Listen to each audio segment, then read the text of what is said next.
Okay.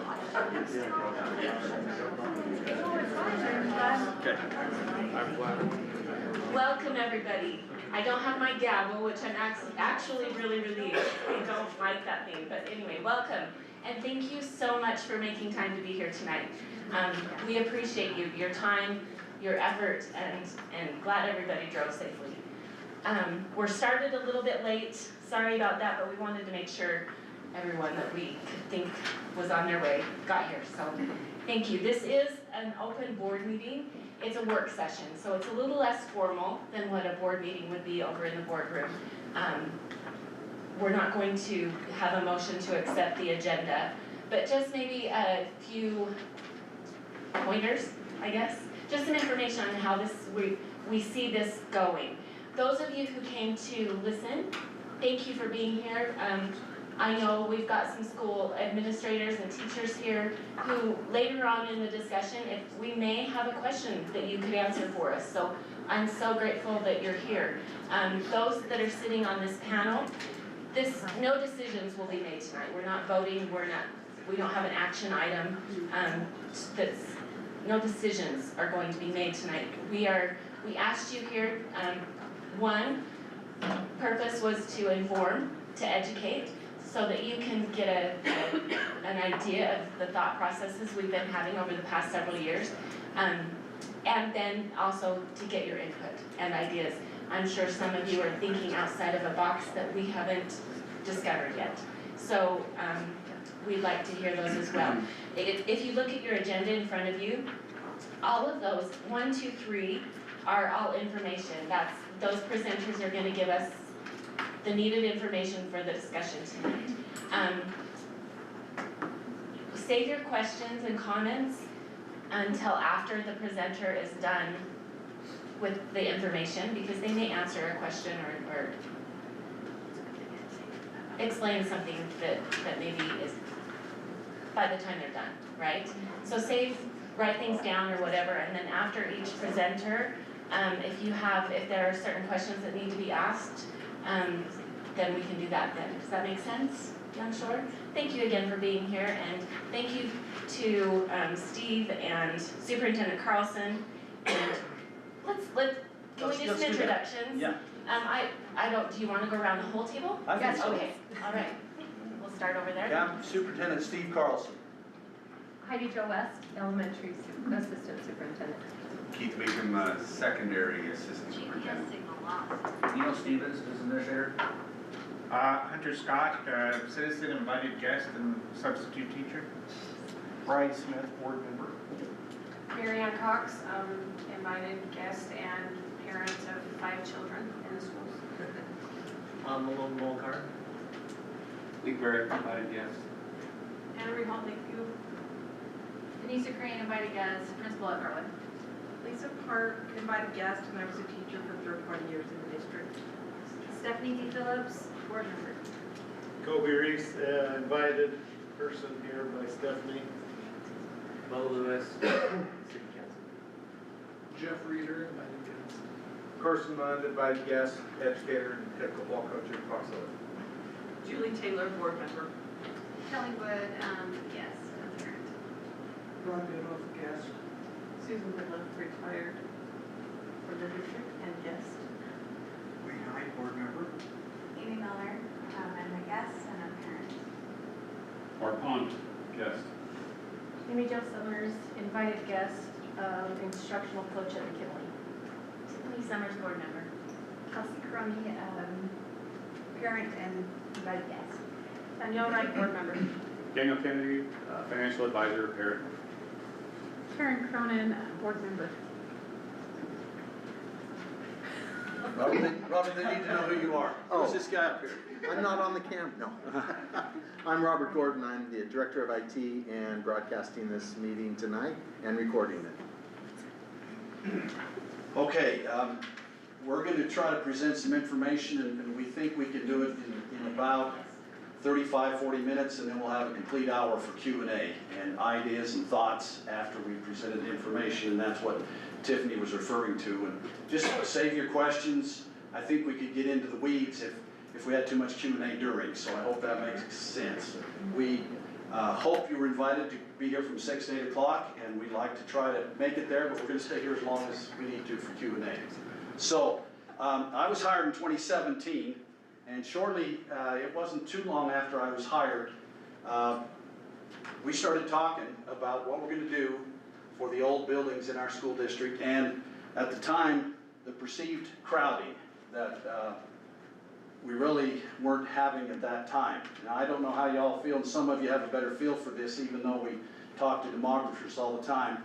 But the COVID pandemic changed the dynamics of the world, and I think people being able to work from home, and I think a lot of things like that really changed things. Shortly after, though, we started working and talking about buildings. We have a committee that the board has that is it's basically, it used to be called the Long-Term Capital Outlay Committee, and that, we've changed that to just the Facilities Advisory Committee, and that's a board committee. We're referring to this committee as the Facilities Advisory Community Committee, and we're gonna try to keep this ongoing and try to keep you guys involved and get feedback from you folks so that we know if we're hitting the right marks when we're looking at possible future expansion or changing the way we're doing things. And so we've talked a lot about things. In the summer of 2022, we had talked long enough that we finally presented to the board the basic information that we presented in the ballot initiative back in November, on November 5th. That, as you all know, well, I'm not going to say that you all know, as I would assume most of you know, failed. And it failed. Out of every 3 voters, 2 of them said no.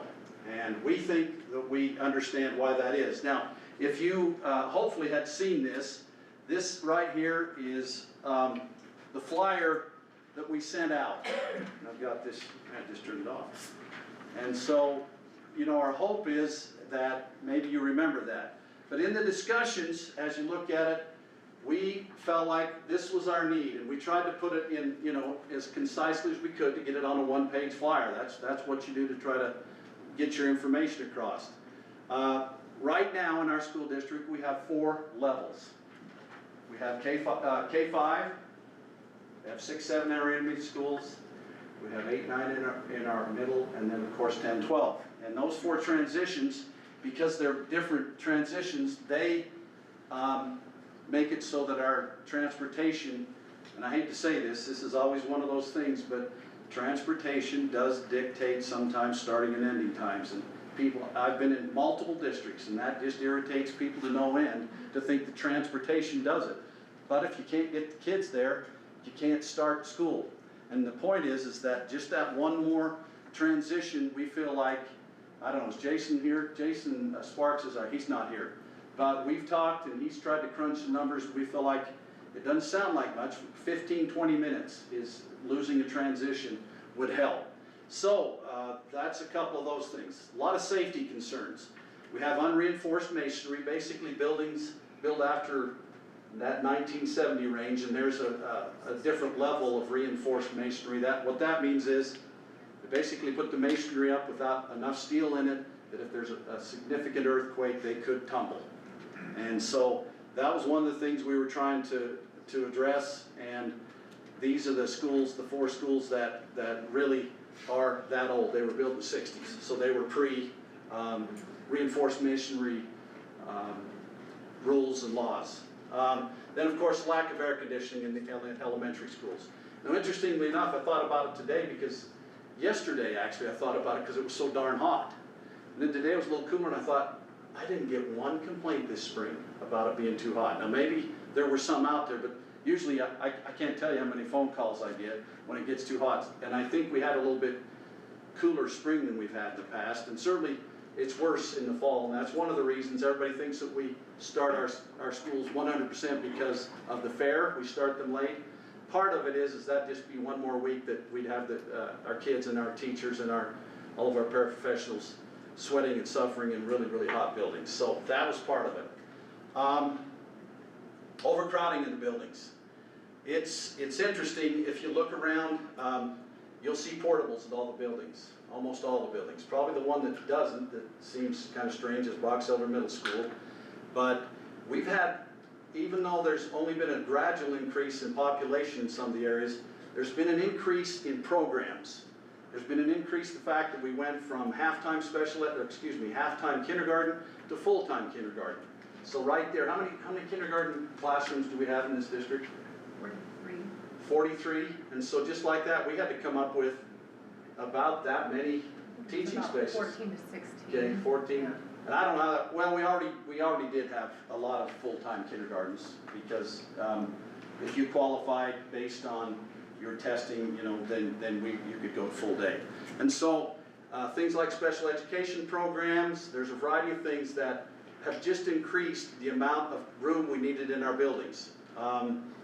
If you look right here, we have currently 34 portables in our school district, and we've done the math, and it's gonna leave me right now, but just in McKinley and North Park alone, we have 16. And if you figure 25 kids times 16, stand here, I should have my math ready, we're talking 400, Keith's a math teacher, right close to 400 kids in those portables, just in those two buildings alone. And it's funny because we have some teachers in the building, I've heard both sides, some teachers really like to be in portables because most of them do have air conditioning and they are a little bit isolated. I used to work in a high school that had portables, and one of my good friends said, I just absolutely love being out here because it's, you know, there's not the hustle and bustle and all the noise that you hear, and so it could go either way, but we all feel like because of safety concerns, you know, potential gunmen, things like that, portables are pretty darn unsafe in a lot of ways, so that's really a concern of ours. I did talk about the programs, I got ahead of myself a little bit, and the CTE is increased, that's all of our welding and wood shop and mechanics and all of the family and consumer science types of classes. They've increased, and you may or may not know this, but Bear River High School has the highest number per capita of kids that take CTE classes in the state. And it's pretty impressive, the types of things that kids can learn and actually have certificates as they leave school, that they can actually get on the job with the certificate and start making money. And a lot of those credits that they earn are stackable. That means they can actually use a lot of those credits if they want to go get a bachelor's degree, and they stack on top of each other. So it's a really great program, and that's part of the reason that the need. In the solution, and we honestly talk this together, in July of every year we have a work session. And in July of 2022, we put this proposal to our board, and then we talked it to death for the next couple of years until last year when we decided that we'd put it on the ballot to find out if we were barking up the wrong tree. And we know that there was a lot of moving parts in that ballot initiative, and we feel like that was a portion of the reason because of the many moving parts, all the way from going from a 4 configuration school district to a 3 configuration school district, going from having 8th and 9th grade, but putting the 9th grade in the high school. We also were going to use our intermediate schools for elementaries and add on to the high schools. And so there are other things in there, and bottom dollar, let's just say it like it is, $220 million. And about a 24 month per home, which was then $450,000 home, and more significant to businesses and second homes and things like that. So with all of those moving parts and with that huge dollar amount, it just makes, we understand why it didn't pass. There were too many things on that whole ballot initiative that allowed you to say, I don't like that part. They might have liked a couple of others, but they disliked that part bad enough that they voted against it. So that's, and we did send that survey out, and we've looked at that to death about, why you voted for it, why you didn't vote for it, and tried to really work that over. So in the solution, we went with 4 configurations like I just mentioned, fewer drop-off locations for busing. It also follows the Utah grade bands. They actually come in K5 grade bands, 6, 7, 8, and it just helps you. And for those of you who've had kids that are in the 8th, ninth grade, then the 10th grade, it is really confusing, especially for 8th and 9th graders. Because in the 8th grade, they count, but those grades really don't they're just kind of on your transcript somewhere, and they really don't count. And then the very next year, they count, and they count a lot for your future. They count a lot for, we had 2 graduations just last week, and all those valedictorians, salutatorians, all those folks up there getting 4.0s. Well, that started in the 9th grade, and we just feel like, and it's not because everywhere I've been, but everywhere I've been before has 9, 12, and I came here, and there's always this problem with trying to get kids advanced.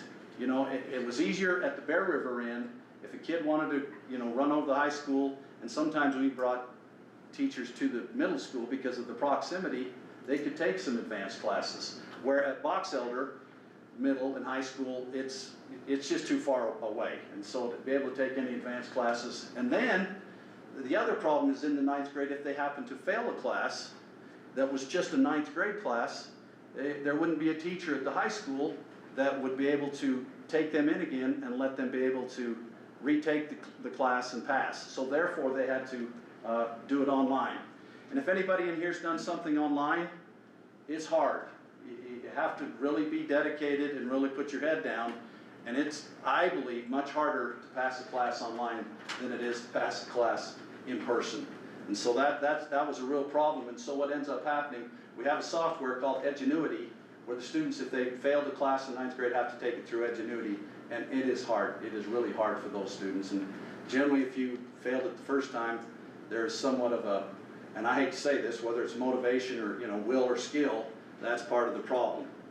And I just mentioned all the graduation courses held in one place. We wanted to repurpose the current middle schools and replace Lakeview and North Park with those. And then new construction, middle schools on both ends. And at the time, just a short year ago, we felt like middle schools, we were being told, the size we needed were around $65 million. And just in that year since then, we've been talking to construction companies and architects, and that number has gone up from like $325, $330 a square foot to in the $400 to $450 range. And we were just told, I don't know, it's been the last 2 or 3 weeks that down in Washington County, there's been some $500 a square foot quotes made. And so I guess what I'm telling you is things are only going to get more expensive as we look at these things. We wanted to add the instructional spaces to both high schools, update CTE in core classrooms, and then install air conditioning. And by the time you look at those 2 new middle schools, all of this stuff, that's where we came up with the $220 million proposal. We know it failed. We've looked at it hard. We understand that when you look at a bond initiative, it's up to the people. And at the end of the day, after the failure of the bond, we weren't able to just say, okay, we'll just get by, because we just can't get by. And if you look at the projections for Box Elder County, we're growing, and I know the growth in the north is faster than the growth in the south. However, it's coming, and as you drive around, we all know how many, townhomes, apartment complexes, single dwelling units, all those types of things. There's multitude of those going up. And so, as we talked, we've come up with a bunch of ideas, and just so you know, you've already heard who they are, but I'm going to introduce 2 of the hardest working, smartest people that I know, and I'm genuinely blessed to have these 2 folks work directly with me, and that's Heidi Jo West and Keith Macon. They're going to present some ideas that we have been really working on since the November 5th election. So with that, I'm going to turn some time over to these 2 folks.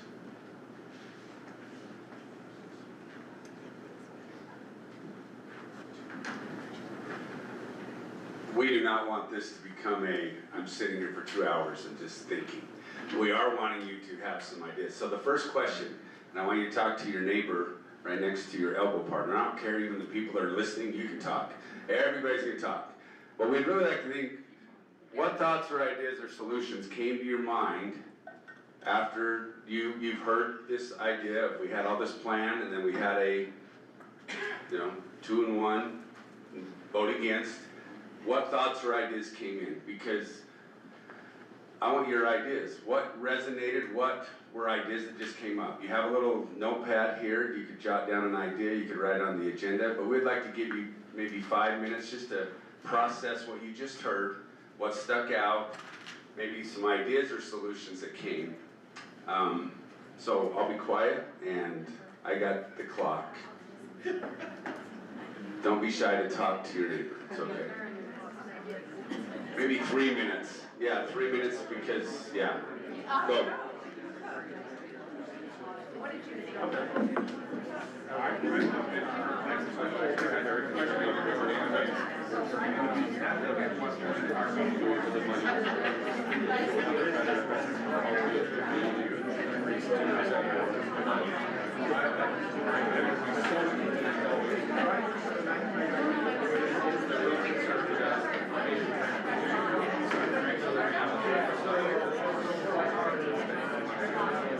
I would love to know.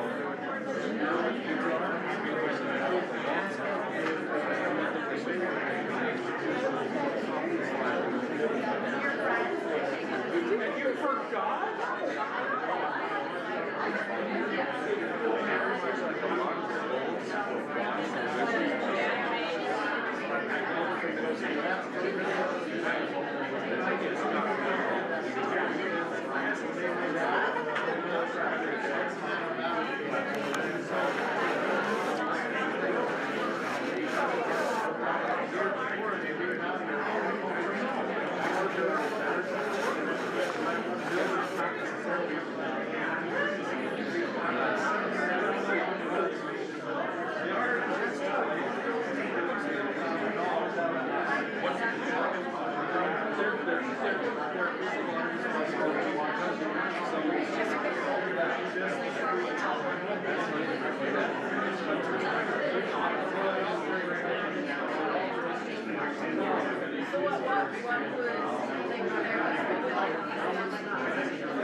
Let's come back in 5 seconds.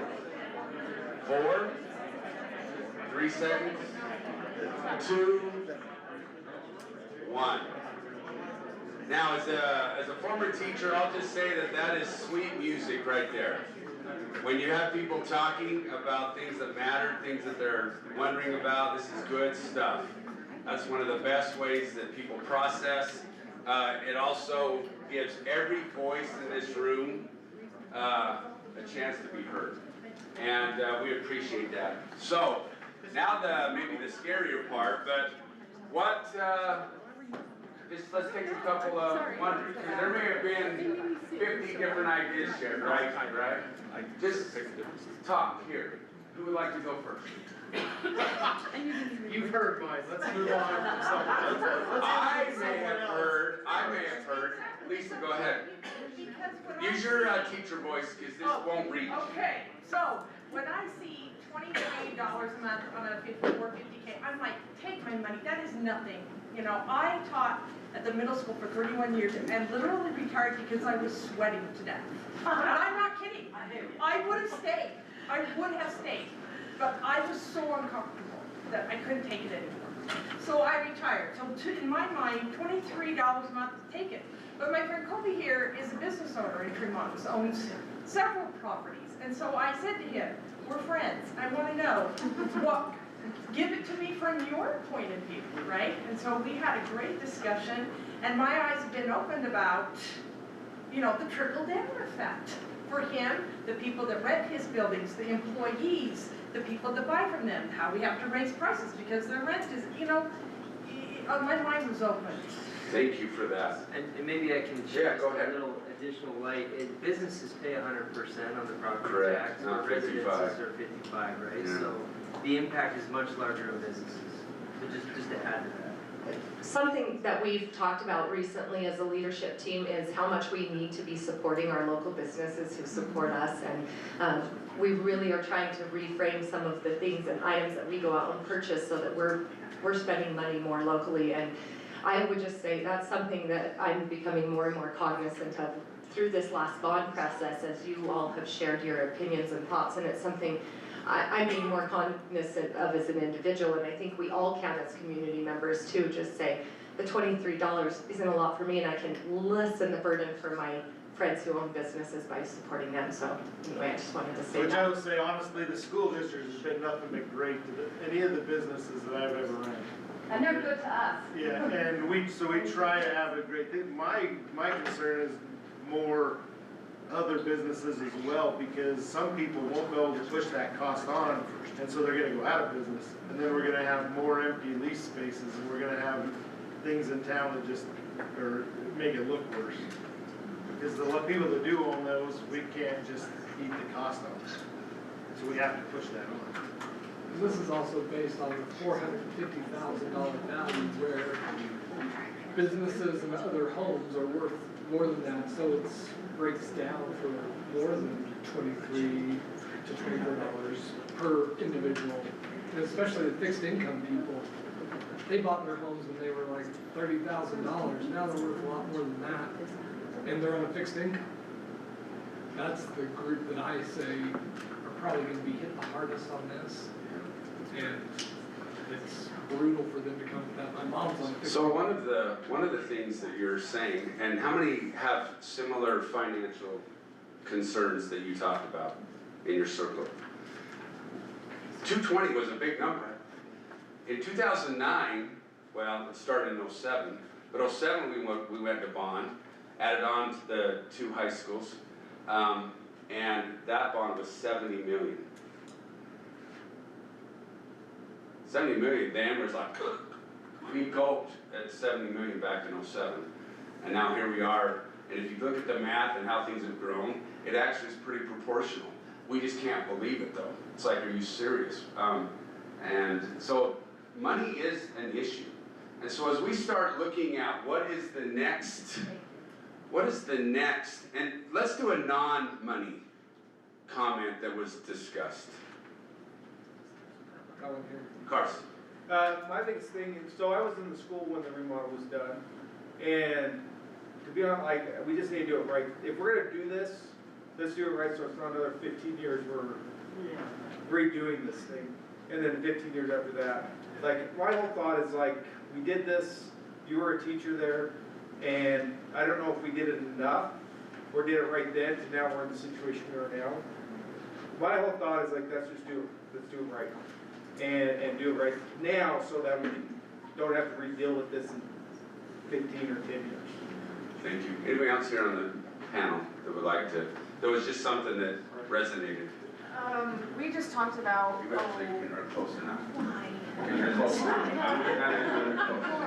It's really not. We just talked about prioritizing really greatest need versus this would be nice, this would make this easier, but what is really the greatest need? And I mean, even just based off your flyer, the greatest needs seem like the elementaries and the middle schools. They're old, they're unreinforced masonry. If that's a safety thing, that should be the priority.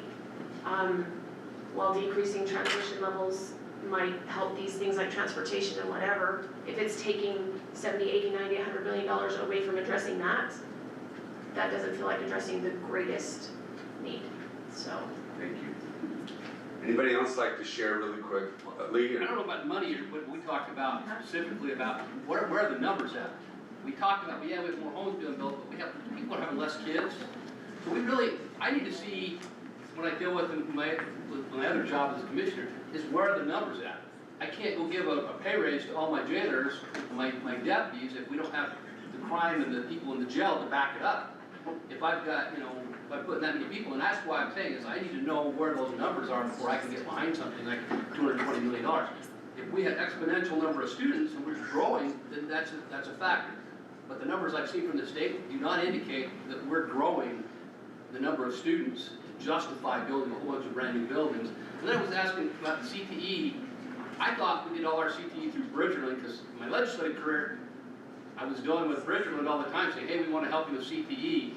But now, are we doing CTE in our high schools, or are we doing CTE with Bridgerland, or is it both? I'm confused. The answer is both. I mean, we're not doing all of our CTE over there, but some of our CTE is done over there. Usually the beginning first and second year opportunities, and then when they're like, this is something I really like to do an introductory, to take 2 hours to go to Bridgerland to do an introductory class is a little risky for a kid like, whoa, what is this? But to have a year or two of, let's say, Auto 1, Auto 2, and like, I really like this. Now you go in and get the expertise at Bridgerland. So having kids get into the pathways early and have some experience and get a little, you got a teacher that they know, they have people that they can practice and do some things, and all of a sudden they have this like, I like this stuff. Now, let's go get a certificate in it, because that's your career pathway. That's kind of the plan. So it's a combination of both. And if you've walked into either Bear River High or Box Elder High CTE spaces, I would just use 3 words. Old. That's 1 word, 3 letters. Old. 3 letters is what I meant to say. That would have been a better joke. Old. How about that? But we're doing the best we can, right? We want to address the numbers thing because we talked about the complexity of putting numbers in a one-pager that people can understand, and so we tried to give links, phone numbers for people to call, to talk a little bit about that. Yeah, it is, at the end of the day, but maybe something that has really rattled our elementary numbers. When you see, we're not growing. What's going on? There's 2 major things that happened in elementary in the last 3 years that have changed how crowded we are. And Heidi Jo's going to talk about preschool and all day. There's also 2 more, so there's 4, but he hasn't taught math in a while, so. I could think of 2 major ones when I was in HR. I guess to be fair, 2 are not specific to just elementary, but preschool was put back in the local buildings, and ideally we would have preschool in every local building, but we're unable to provide that, so we have 1 to 2 in the buildings we can get them in. We also have rolled out all they were day. all in 1 school, and that had to go out to everybody. So it was think a about state every compliance empty issue space that you had, that got shoved into every elementary school that we could. that we possibly could.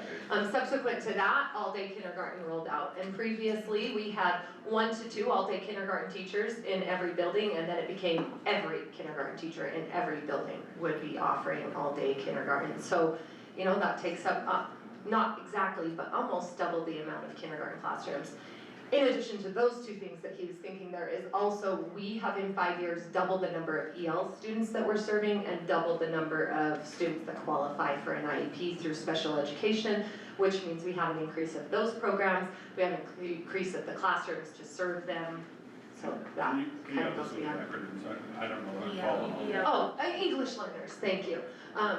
So, not necessarily, we are not a school district that's seeing a high number of refugees coming here and that kind of support of newcomers. It hasn't increased significantly as it has in other districts. It's more within our own boundaries of the students that are qualifying, and we also have like Native American speakers who also qualify for that. So I just wanted to clarify that's not just people who've moved in. And IEP is an individual education program, but it's plan, but it's special education. So students qualifying for special education has doubled in the last 5 years. And because of that number doubling, depending on what their learning disability is, for example, they may need a special classroom and the size of that classroom. And so we've had to take spaces. So specifically Box Elder Middle School, you don't see any portables. When I was the principal there were 3 computer labs that we used to have, those are all gone. And we also have special ed teachers that had a regular sized classroom, and those are now halved. So if you walk inside Box Elder Middle School, you're gonna see that every space that ever was is gone. Things that we used as storage, those are gone, those are classrooms. Had we just said, let's just go do portables, there would be 6 or 7 portables outside Box Elder Middle School. But it's not, because we've just shrunk programs, jammed them in, and taken spaces and moved them away. And gone to one-to-one Chromebooks. I want to point that out. Correct. 3 labs gone because we have Chromebooks. One-to-one. One-to-one. Every teacher has a set. Thank you.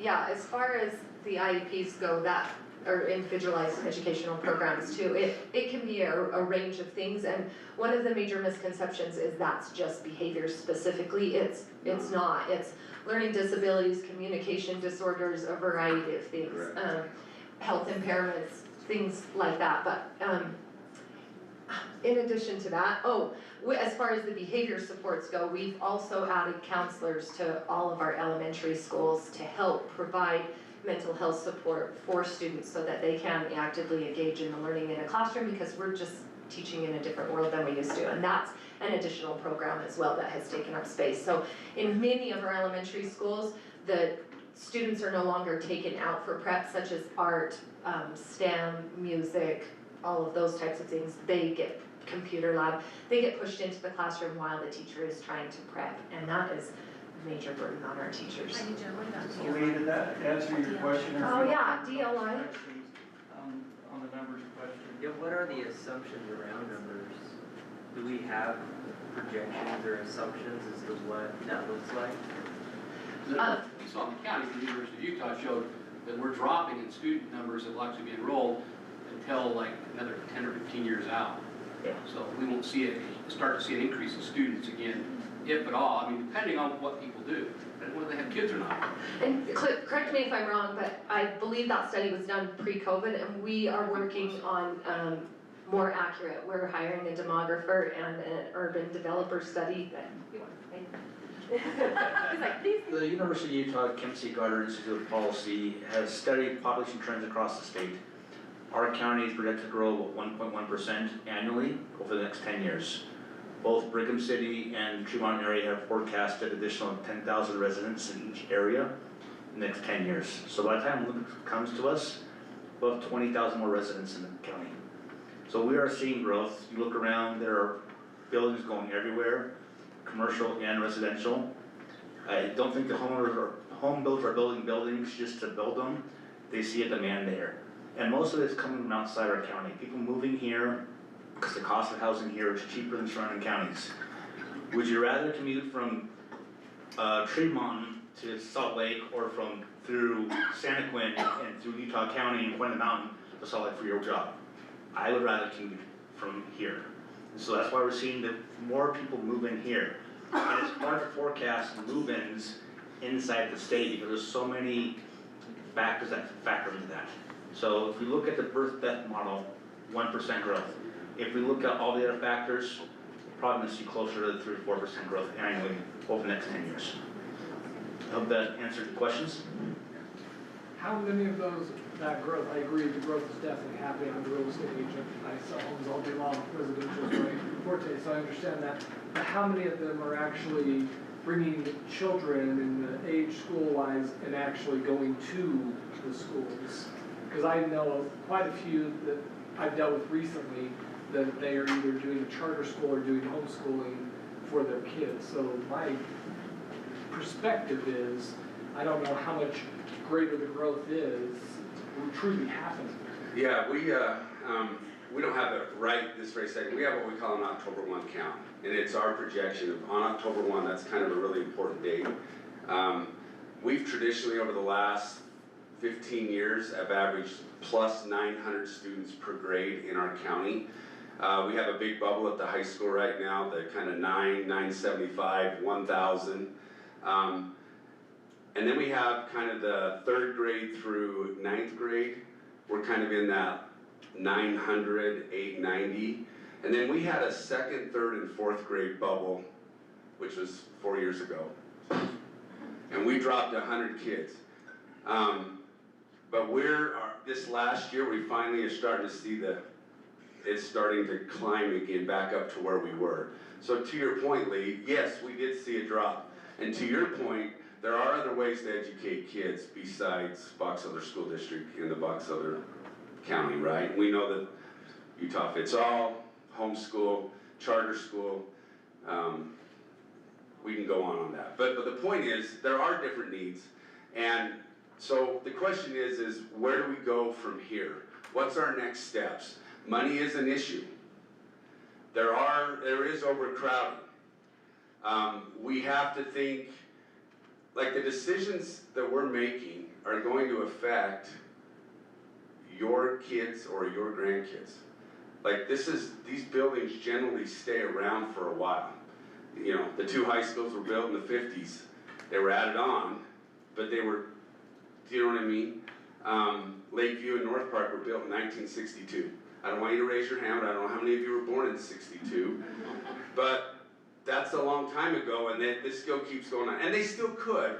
Very crowded, very old, and you'd have to be a teacher there and an employee to enjoy that environment. And it's tough, but the point is we have to start looking forward, and we have to balance money.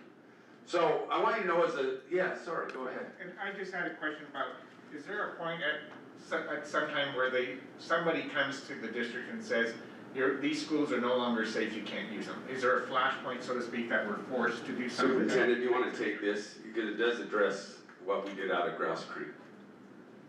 Okay, about 3 or 4 years ago, Corey, you might be able to help me with this, does that sound right? There was a facility study done across the state, and they came out with a report that it was about reinforced masonry. And the report was absolutely, I don't know if the word's devastating, but it was incredible. And you cannot find that report now online because they decided to pull it, because they knew the amount of money it would take to replace all the public schools that were built prior to that is 70 a good number, 71, 72, or is? About 1970 on, Okay. we had codes to reinforce it. By the way, this is Corey Thompson, he's our facilities director, and so he's the one that knows all those things. So, The yes. number is $8 billion. $8 billion, thank you, Neil. That's what it was gonna cost the state of Utah to replace all those buildings. Let's move on. Let's move on. We're not, this isn't the last time we'll ever talk. Yes, go ahead. Safety concerns for unreinforced masonry. The original part of Century was built way before then. Why is that not on that list? So Century was built in 64, which is not way before, but close. It was old and it has been considered, it has also had, how many updates, Corey? 2 updates, but there is parts of it. Just like Bear River High's auditorium, just like Bear River High's gym, just like Box Elder High's gym, just like Box Elder High's. So there are, yeah, so even, the only way to, honestly, you'd have to replace all of that. Just drop it, and so building, but all of the portion that was under the Just portion. the front part. Yep. The gym was replaced, the library was replaced, and those back buildings. So that part is obviously something we're concerned about as well. We have that. Then it should be on your list. Well, It is on the list, it just wasn't on the bond, because as we got to that, the bond looks like $400 million. so we did have to So prioritize. it was like, we have to go here first, then here. Are the buildings structurally sound? Yes. As long as there's not an earthquake. Okay, how many buildings in the county will crumble with a major earthquake? I don't know the answer to that. But anything built before 1970, well, actually, if it's a major earthquake, maybe I'll go, right? Because, but in any case, we're concerned about these schools, even though they're structurally sound for a earthquake that may or may not happen, but you've got those same issues all over the city, all over the state. Yep. That people could get hurt in their homes that were built prior to that. Yeah. So, again, what's driving us to fix all of the schools that are currently sound, but not to the current code? They were code when they were built, but not now. David Lee's our principal at Bear High. Do you want to? I mean, I've been to about 7 different schools. I think it's because we have a large concentration of children in those areas, and that's what we're responsible for. I understand that there may be a community need, things, but we're not responsible for all those communities, but we are responsible for maybe the 5, 6, 8, 1,000 kids in those areas. That's why we're concerned about that. Yeah. That's where my thoughts are. Yeah. But you bring up a valid point, and we appreciate you sharing that. So, as a school board and as a district leadership team, we started saying, okay, the bond failed, and so you can say we're gonna just do nothing. Just stop and do nothing. Just so you know, 2029, the bond that we passed in 2007 that kind of went into play in 09 comes off the book in 29. So there could be an idea that said, what's that? Oh, a half payment in 29, thank you. And it totally comes off in 2030. So one thing is we just wait and do nothing until 2030. We have noticed since the bond failed, the price, and Superintendent mentioned, the price went from $350 a square foot to $450 a square foot.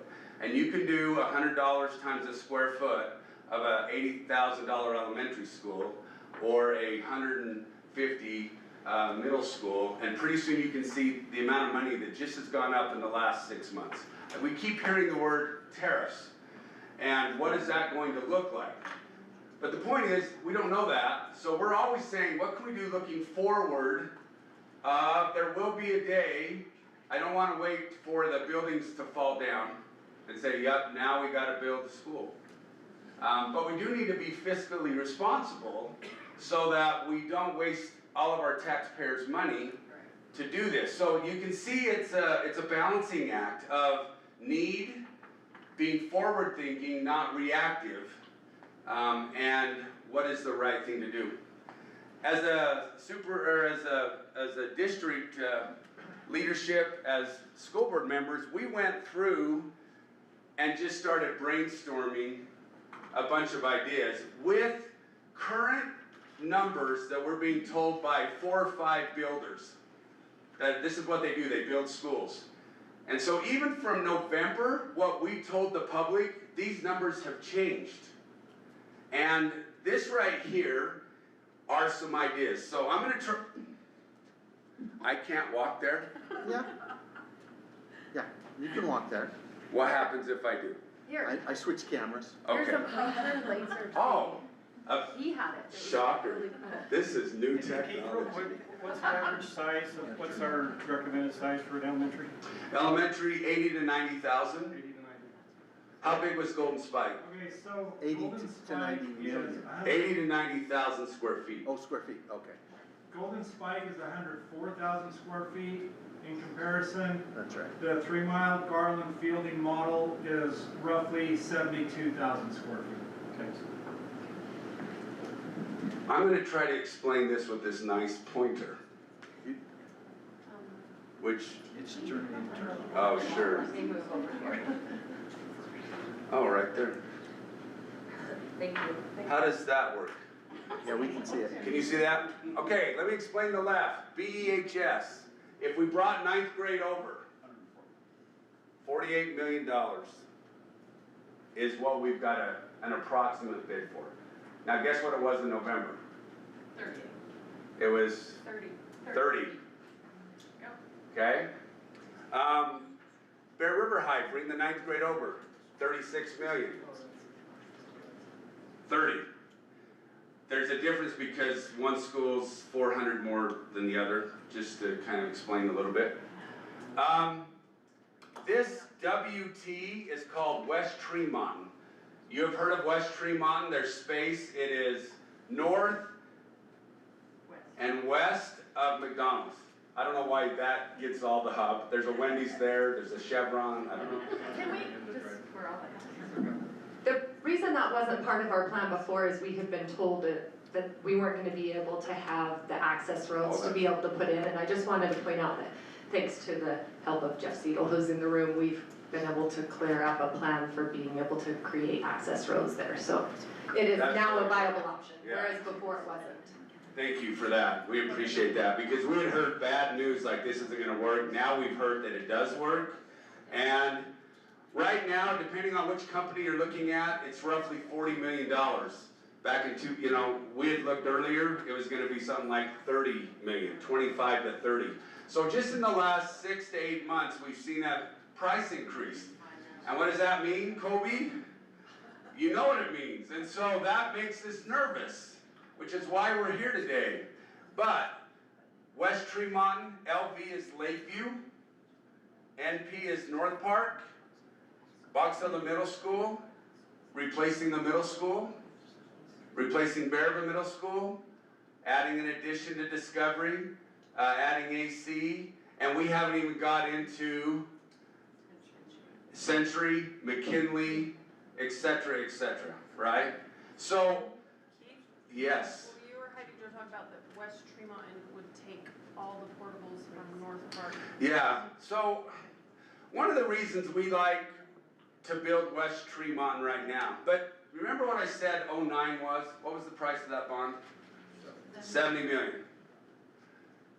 Somewhere between 35 and 40 million dollars for one elementary school in 2025, right? That's a big number, but if we added West Tremont, we would eliminate 16 portables. Does that help North? Does that help the growth in the North? Does that help ensure that we have teachers that don't have to prep while all their kids are around them? What would you say with that? Yeah? The thumbs up on that? The portables are an option to add to elementary schools, but that doesn't mean the cafeteria is big enough or the gym is big enough. Yeah, good. Anyway, so what happened is we just started looking at different options, because if you can't get all of it, like the bond, then you're gonna have to break it up. So I just, quickly, you could stay with the add-on to the high school, add on the middle school, or on the two high schools, build a West Tremont school for around $124 million. The transition plan's taken care of. We're not going to build an elementary school at ACYI that holds 1,200 or Harris that holds 1,100. You don't have to put an elementary school in that. We look at maybe a phase one. Another option is, what if we just built 3 elementary schools? That would be West Tremont, Lakeview, and North Park.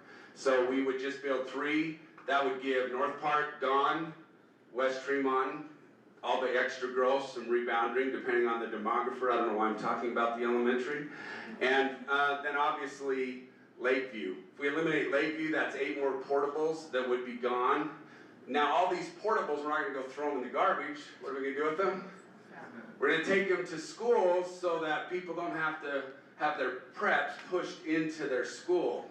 Maybe they end up going to Box Elder Middle School. Maybe they go to Bearville Middle School. Maybe they go to Box Elder High School, etc. as growth needs.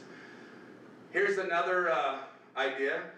build a West Tremont school and then add some facilities in CTE and physical education that's going to be needed in a transition of a 6, 8, 9, 12 program.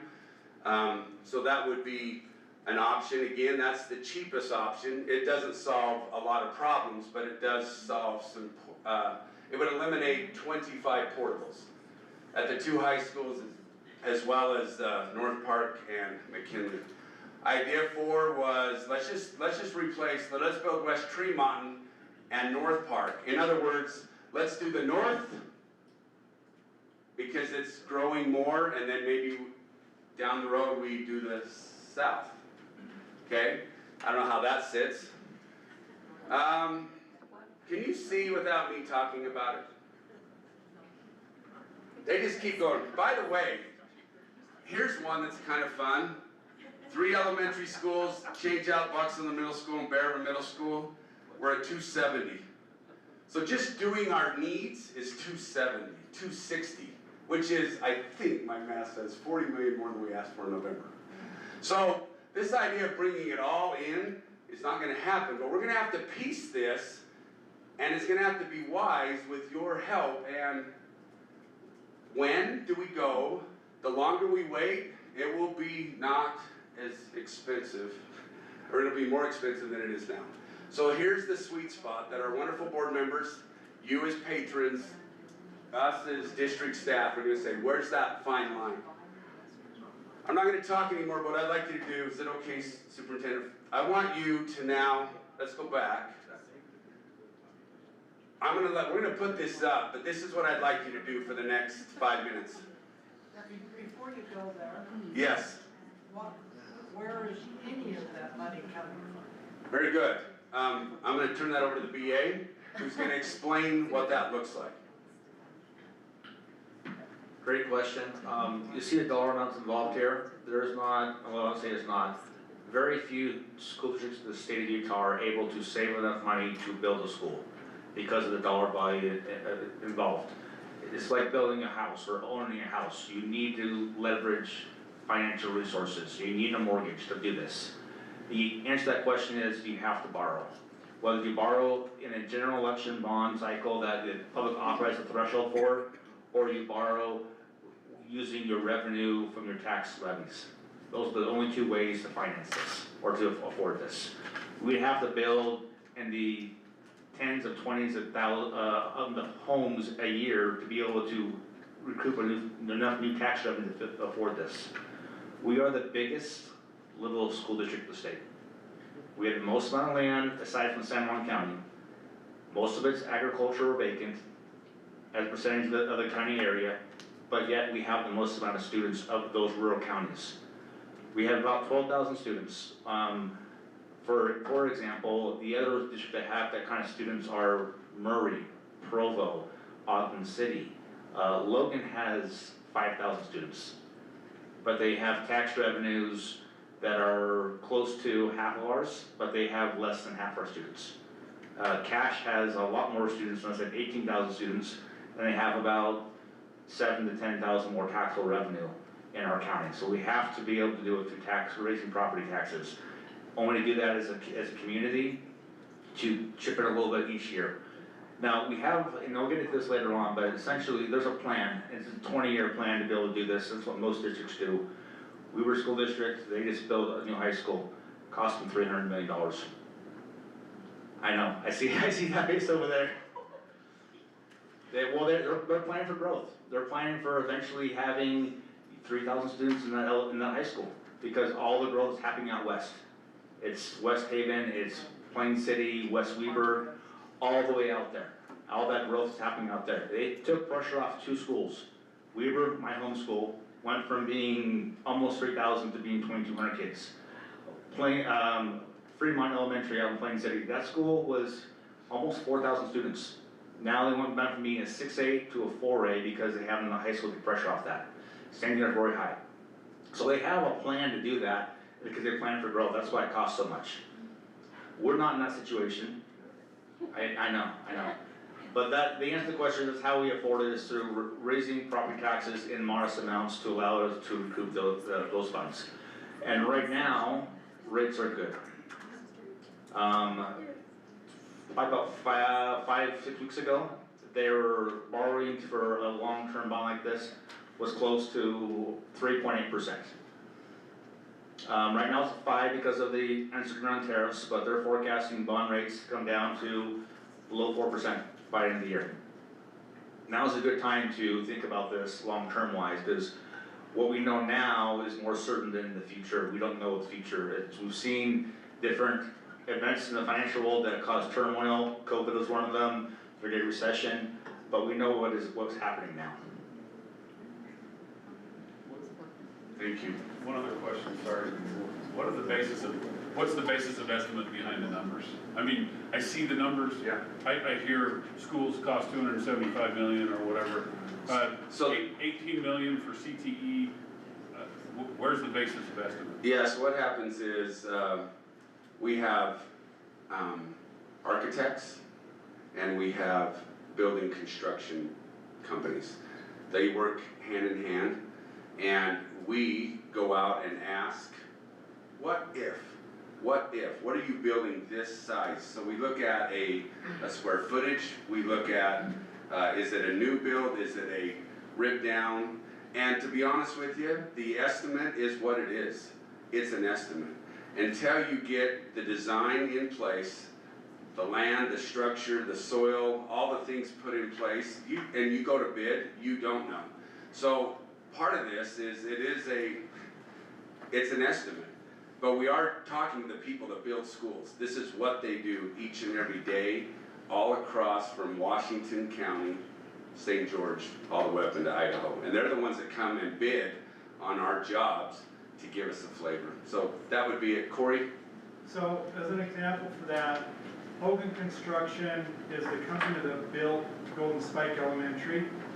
And 2 weeks ago, I asked them if we were to rebuild Golden Spike Elementary right now and it went to bid, what is your estimate on what that would be? And he said between $430 and $440 a square foot.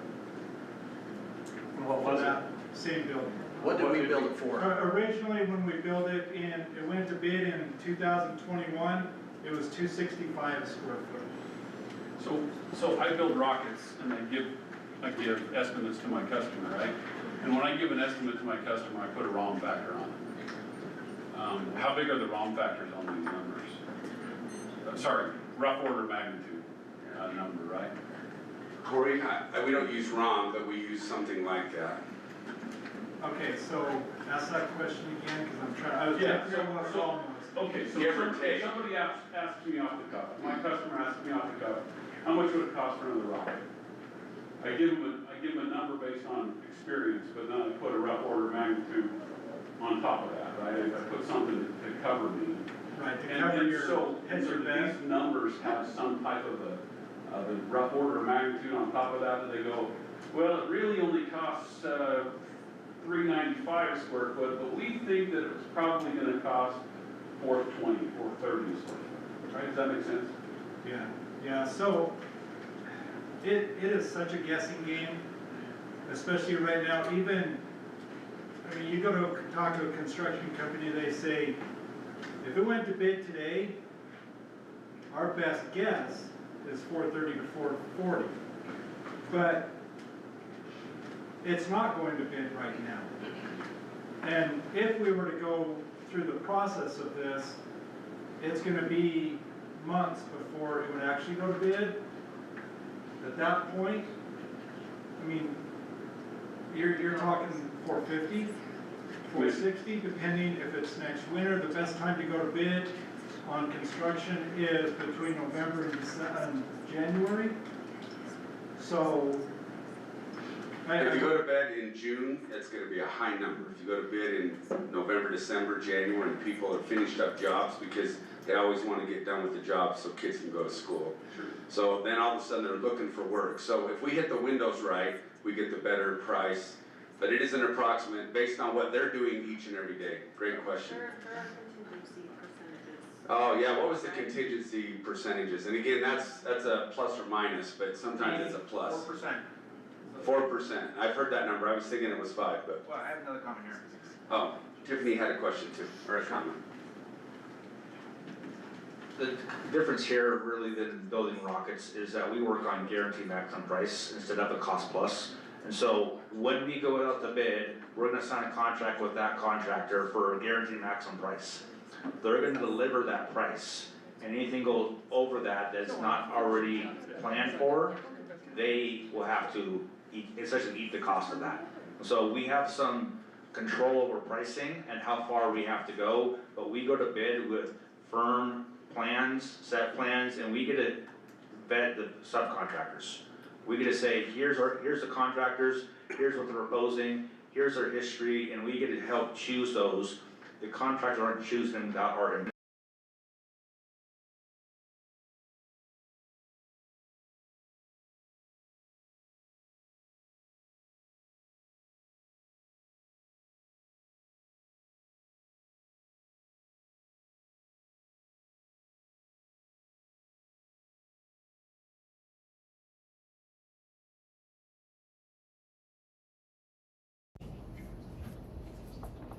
Thank you, Tiffany. Yes, and then we'll give it to Tiffany. Yeah, go ahead, Ron. We voted down the bond, okay, which would have been an increase in property tax, correct? Yes. And what you're proposing here will require an increase in property tax that we won't have any input to. So what we're doing is going around the system to do this incrementally, on something that the voters already condemned. Well, I think it's not going around, it is one of the things that you can do in the state of Utah. And there are districts that are doing it, it's just out there. Well, I understand it's Yes. not, I'm not saying it's illegal. I'm saying you presented this to the citizens and they turned you down for a property increase, correct? Well, they turned us down, we think, for a variety of reasons. Property increase was one of those. Right. Now you're going to increase property tax, do this incrementally, okay, with no vote. Well, the board vote. Well, the board vote, Yeah. yes. Board vote. Board vote and a truth and taxation hearing. Yeah. I just wanted to make sure Yeah. I was getting this right. Yeah. We're gonna get a tax increase either way. But it'll be at a little limit. There's, The board can vote no and do nothing. yeah. There are three levies that the board, to some degree, has some control over, and this one particular. That's why the board's looking for input from the community Yeah. is, I understand. are you I just wanted to- supportive of, Yeah. truth and taxation, tax I increase? just wanted to make sure that I got this right. It just makes it sound like we're going around and doing something underhanded. No, that's not it at all. The way I was taking your comment. Can't you just do what's most important and most, I like your comment, do what's most important and most needed at the time. I don't have a problem with changing, I don't think he was complaining about the tax. Well, and I was like, that's what, and again, this is what we did last time, and now we're here 15 years later. Actually, less than 15 years later, when they started talking about it. So again, the last several years, and they've done that with capital reserve money. Capital reserve is just a, again, I just don't know if there's a scenario out of this, because prices are gonna. Ron, you've asked a really good question. We're gonna show you what we've used your tax dollars on, minus the bond. Like the bond was Box Hill and Bear River High's additions. But we have built several buildings using truth and taxation money that you did not vote for, but the board from time to time says, you know what, we're going to keep our rates the same or we're gonna go up a little bit. And we just wanna point out a few things that have happened. Box Elder Middle School's gym, it was $5 million back in 2012. And through some capital reserve and some bond premium, which is a little over my pay grade, we were able to come up with 5.1, but we didn't go to bond. We did not ask the public, but the school board members at that point said, you know what? We need to keep our tax rates the same, maybe increase a little, but we need to keep that. Alice C. Harris, 1.7 million for an addition. Independent Life Skills Center, which is the building we're currently in, that house all of our 18 to 22-year-old special ed students below us and have all these experiences. 6.9 capital reserve. North Transportation Support Services, 7.4 million. In addition on to Young Intermediate, another 4.5. Sunrise High School, almost $10 million. Golden Spike Elementary, we had some was lease revenue bonds, some was capital reserve. Well, actually that one was, I said that wrong. There was some money of our capital reserve. But you can do the math. If you were to add all that up, that's what's come from property taxes to help build schools, meet needs, handle things. And it wasn't a vote of all the people. So what we heard from the patrons, besides 220 is too much and be sensitive and make sure we're not overspending and building things we shouldn't, was, is there another way? Is there another way? And the reality is, there is another way, and we did it, sorry, we've done it another way to meet all those needs. Does that make sense? Yeah. So we're gonna try another way. Be modest. By the way, the school board can't go to Truth and Taxation and say, we want 70, 100 million, thousand, that we, they have limits.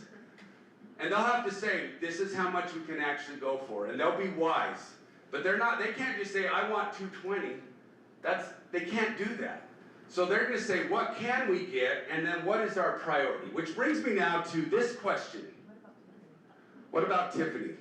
I wanted to talk to you about 5 minutes ago. I hope I can remember. Actually, before we start discussing these ideas, there's a couple of things that I'd like, whether it's Keith or Heidi Jo or one of the principals or athletic directors over here in the corner. I want us to talk about, first of all, the transition of the grade bands. Again, I know Superintendent touched on that, but I think maybe some education priorities were missed in that explanation. Let's see, it seems like there was something else that, oh, also schools that would be built, that we think would be built on the same property they exist now versus this, there's only one school, right? Bear River Middle, that we really feel like we need to find a new piece of property for. So anyway, and Lakeview, you're saying? Well, yeah. So those are two things I'd like us to be informed on before we talk about these ideas as a group. Okay, anything else that anyone thinks? Well, and I just want to make a comment, and I'm kind of on the same line as Tiffany, is like, as we've discussed some of these things, and we've talked about what is the greatest need and where that is, keep in mind, when we make a decision and we allocate certain money, we are saying we're not doing other things. And then some needs, and if we make a decision now and we don't do something, that need can be greater or more expensive in the future. So we're trying to look globally across the whole district. Not just like, this school is the worst, let's replace it. Because if we do things piecemeal, it costs more, it's less effective, and we're in this constant battle of trying to what to do. So that's why we have these ideas. We want to look globally at the whole district. Like, where are we going to have the most, what's going to impact the most students now and in the future? What is most cost effective now and in the future?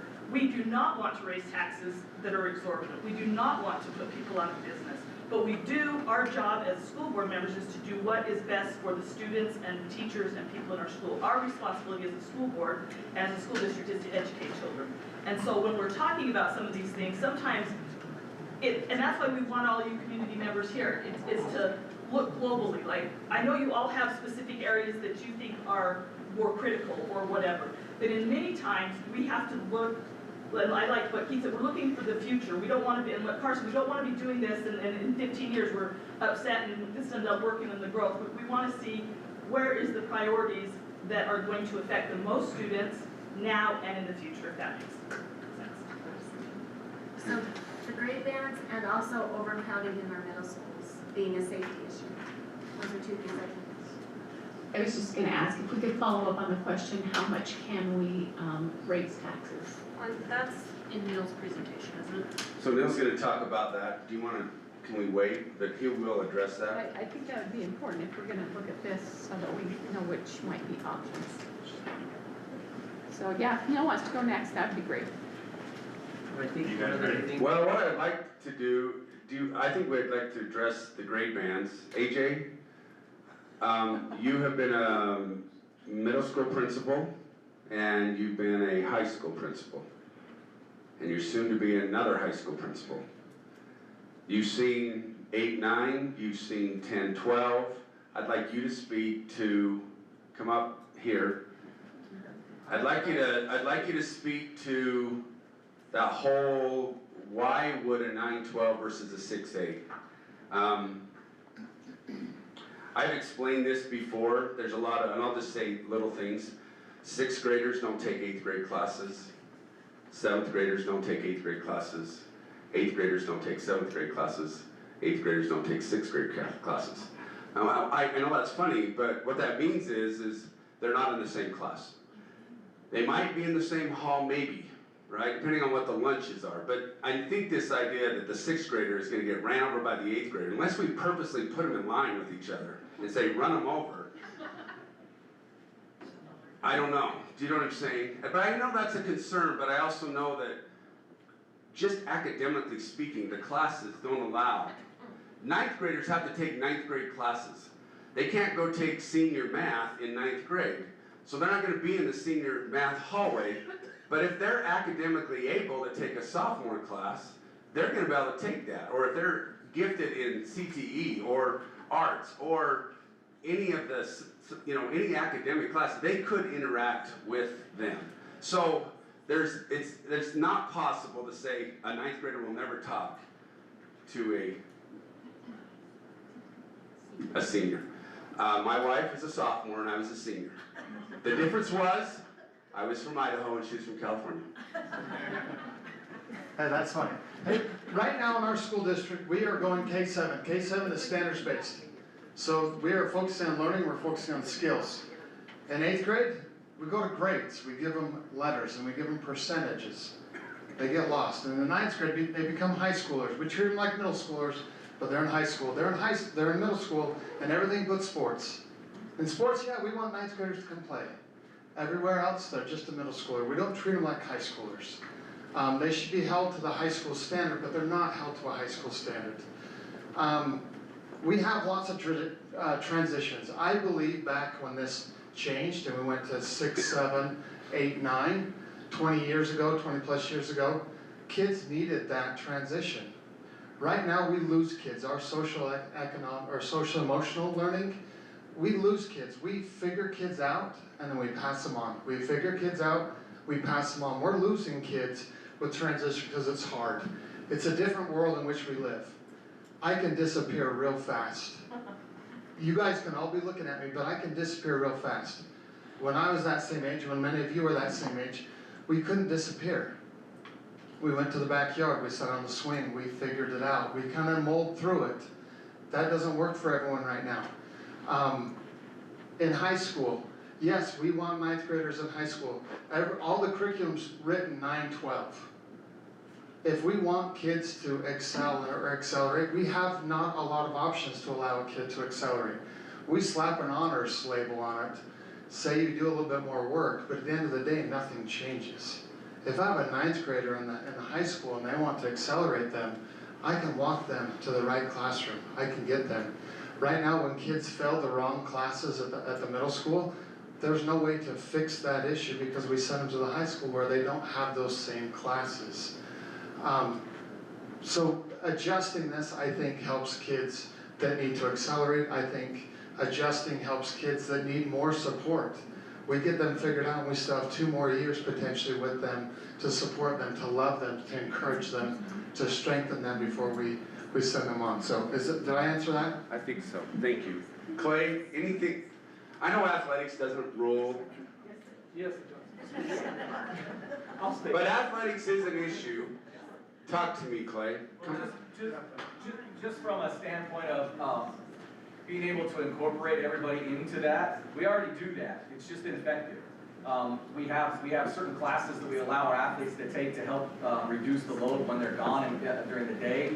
We can't really let the 9th graders do that because we're not on the same schedule. They can't come over at the same time. We don't know who's in our building, and it just doesn't work. But like AJ said, we're okay with them being, ninth grade or part of the high school for everything of the school, right? We do that for athletics. They are part of our school. They can letter as a ninth grader, they can play on the varsity as a ninth grader, but they can't come over and really be part of our school because of the way the dynamics that's there. So there is definitely that helps alleviate a lot of that, and it makes them feel a lot more involved within the sports that they're in. And I realize I'm with you, sports shouldn't dictate everything, but it is one aspect that you look at, that we have our school right now has 800 kids that participate in a sport, 800 out of 1,100. So it's a big number, and we have to look at that and say, what can we do to help them, so. And it would apply to arts as well. Exactly. You would have Yes. the ninth graders in pep band, in marching band, right? That currently they are not able to do that. Theater. And theater and. David or Jamie, any thoughts on that? Well, I think too also, where the schedules don't always align up to time-wise, like you just mentioned earlier. So my orchestra teacher who has to share between the two schools, my CTE teachers, my theater teachers at the high school level, there's a 10-minute, 15-minute gap where the instruction's getting cut short, mostly for ninth grade kids currently because the transition time, try to get them to those things, so they are getting cut short there as well. I want to add that as well. And obviously that works better at the north because the two schools are by each other, but you can't do it at Box Elder. Unless the parent drives, which I've had kids, I've had to drive there every day, which is fine. It was worth it, but there'd be a natural, just for, overall experience in all of their varieties. But that's only an option if a parent is a work-from-home parent or a stay-at-home parent. Yeah. Households with both parents working, they cannot leave in the middle of the day to drive their student twice in an hour. I want to say one thing, and I'm going to let you guys ask the questions, and maybe we get to, maybe Neil talks about that. So, as an old coach, getting beat 60-30, 65-35 just fires me up. But what it does is like, okay, what are we going to do here? There's got to be a better plan than what we've done. And I got to admit, and I'll go on record because I've said it out loud before, I didn't want to be the principal of Box Elder Middle School with our 220 bond plan. Do you know why? I'd be grades 6 through 8 with an 1,800 student body. Grades 6, 7, 8, nothing goes on in those three grades, maturation-wise.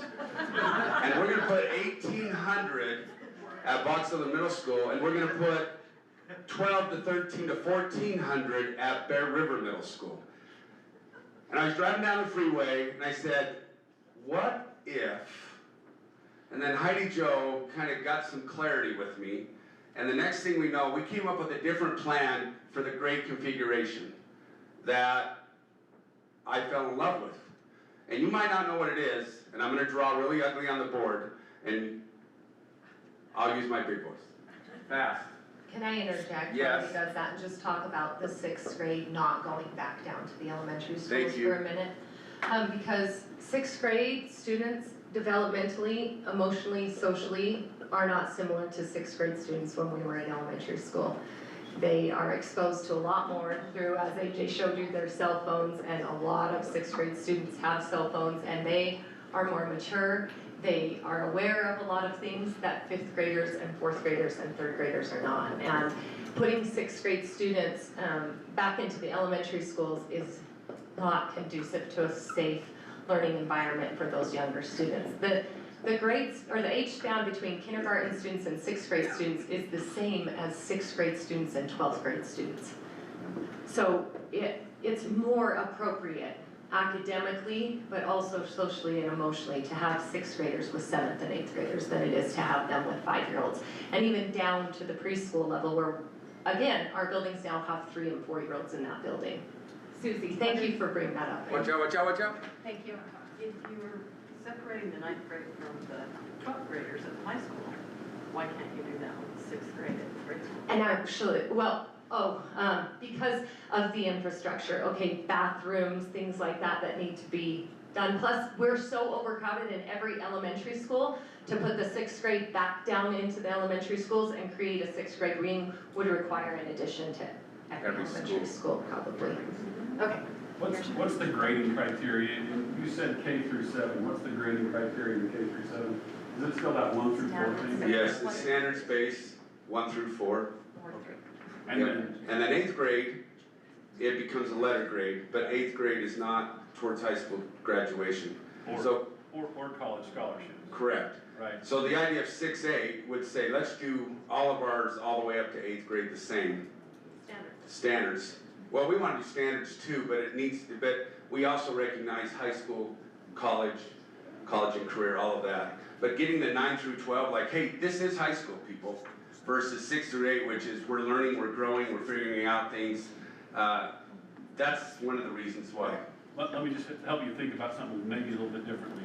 Thank you. And that is, for my kids, it was, the 1 through 4 was really, really subjective, right?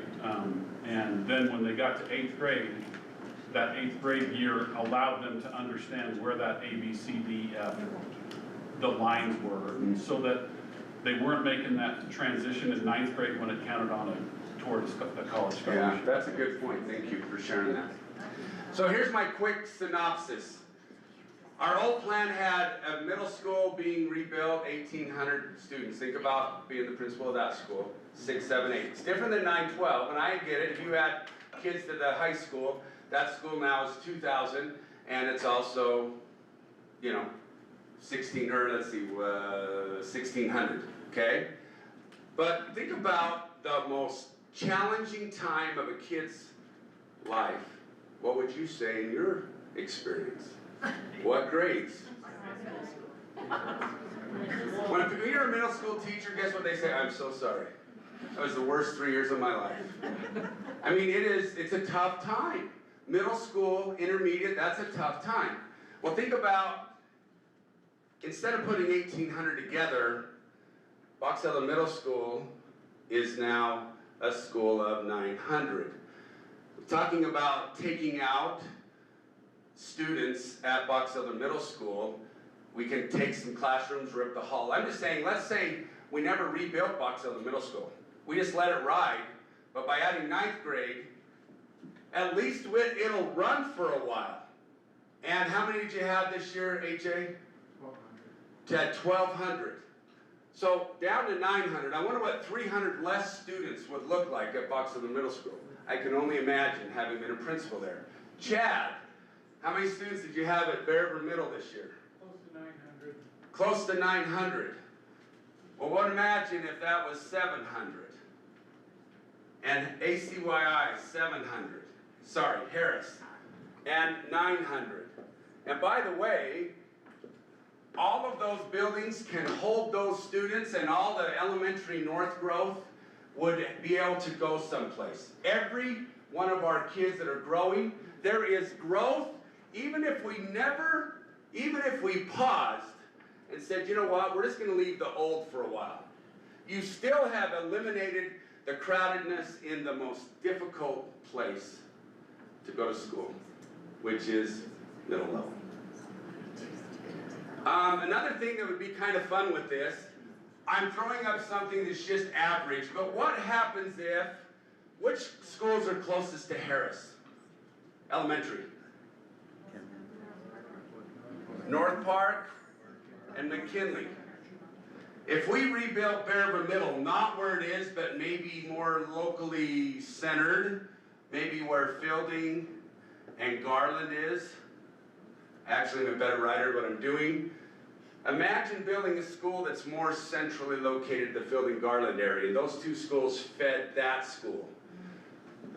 This, it just goes right here to Harris. Up here on the, or down here on the south, Box Elder Middle School, which is closest? Maybe Golden Spike, maybe Discovery. Don't match me on this. ACYI, Lakeview. 3 Mile. 3 Mile.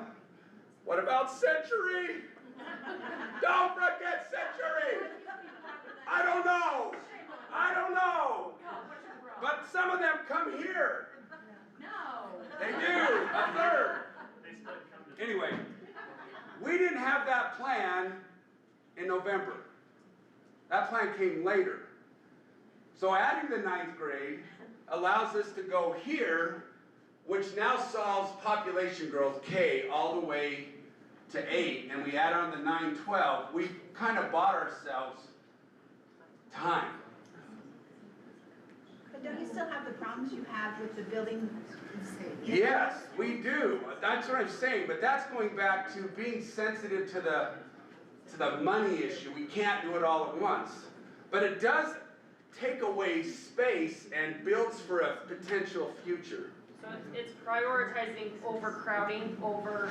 Over safety, and Ron says if we were at an earthquake, everybody goes. He didn't actually say that, wasn't a quote, but. And the two high schools have unreinforced masonry. And adding on to them is not going to eliminate that. We need to go on to our next item. That's what, I was just, yes, But if we answered the questions you had. I think so, yes. Now we're gonna answer Karen's question, which is Neil's question. Do you need to get off? Will you get off? Neil's gonna get on. Do you need to take a 5-minute break? Go get a cookie. If you need to, you can. There's no harm in getting up, going to the restroom, which is right outside this door. There's no harm in getting a cookie. No. Julie Taylor, it's your birthday today. She brought those cookies on her birthday. They were unused, hey, happy birthday to you. Happy birthday to you. Happy birthday, dear Julie. Happy birthday to you. Neil.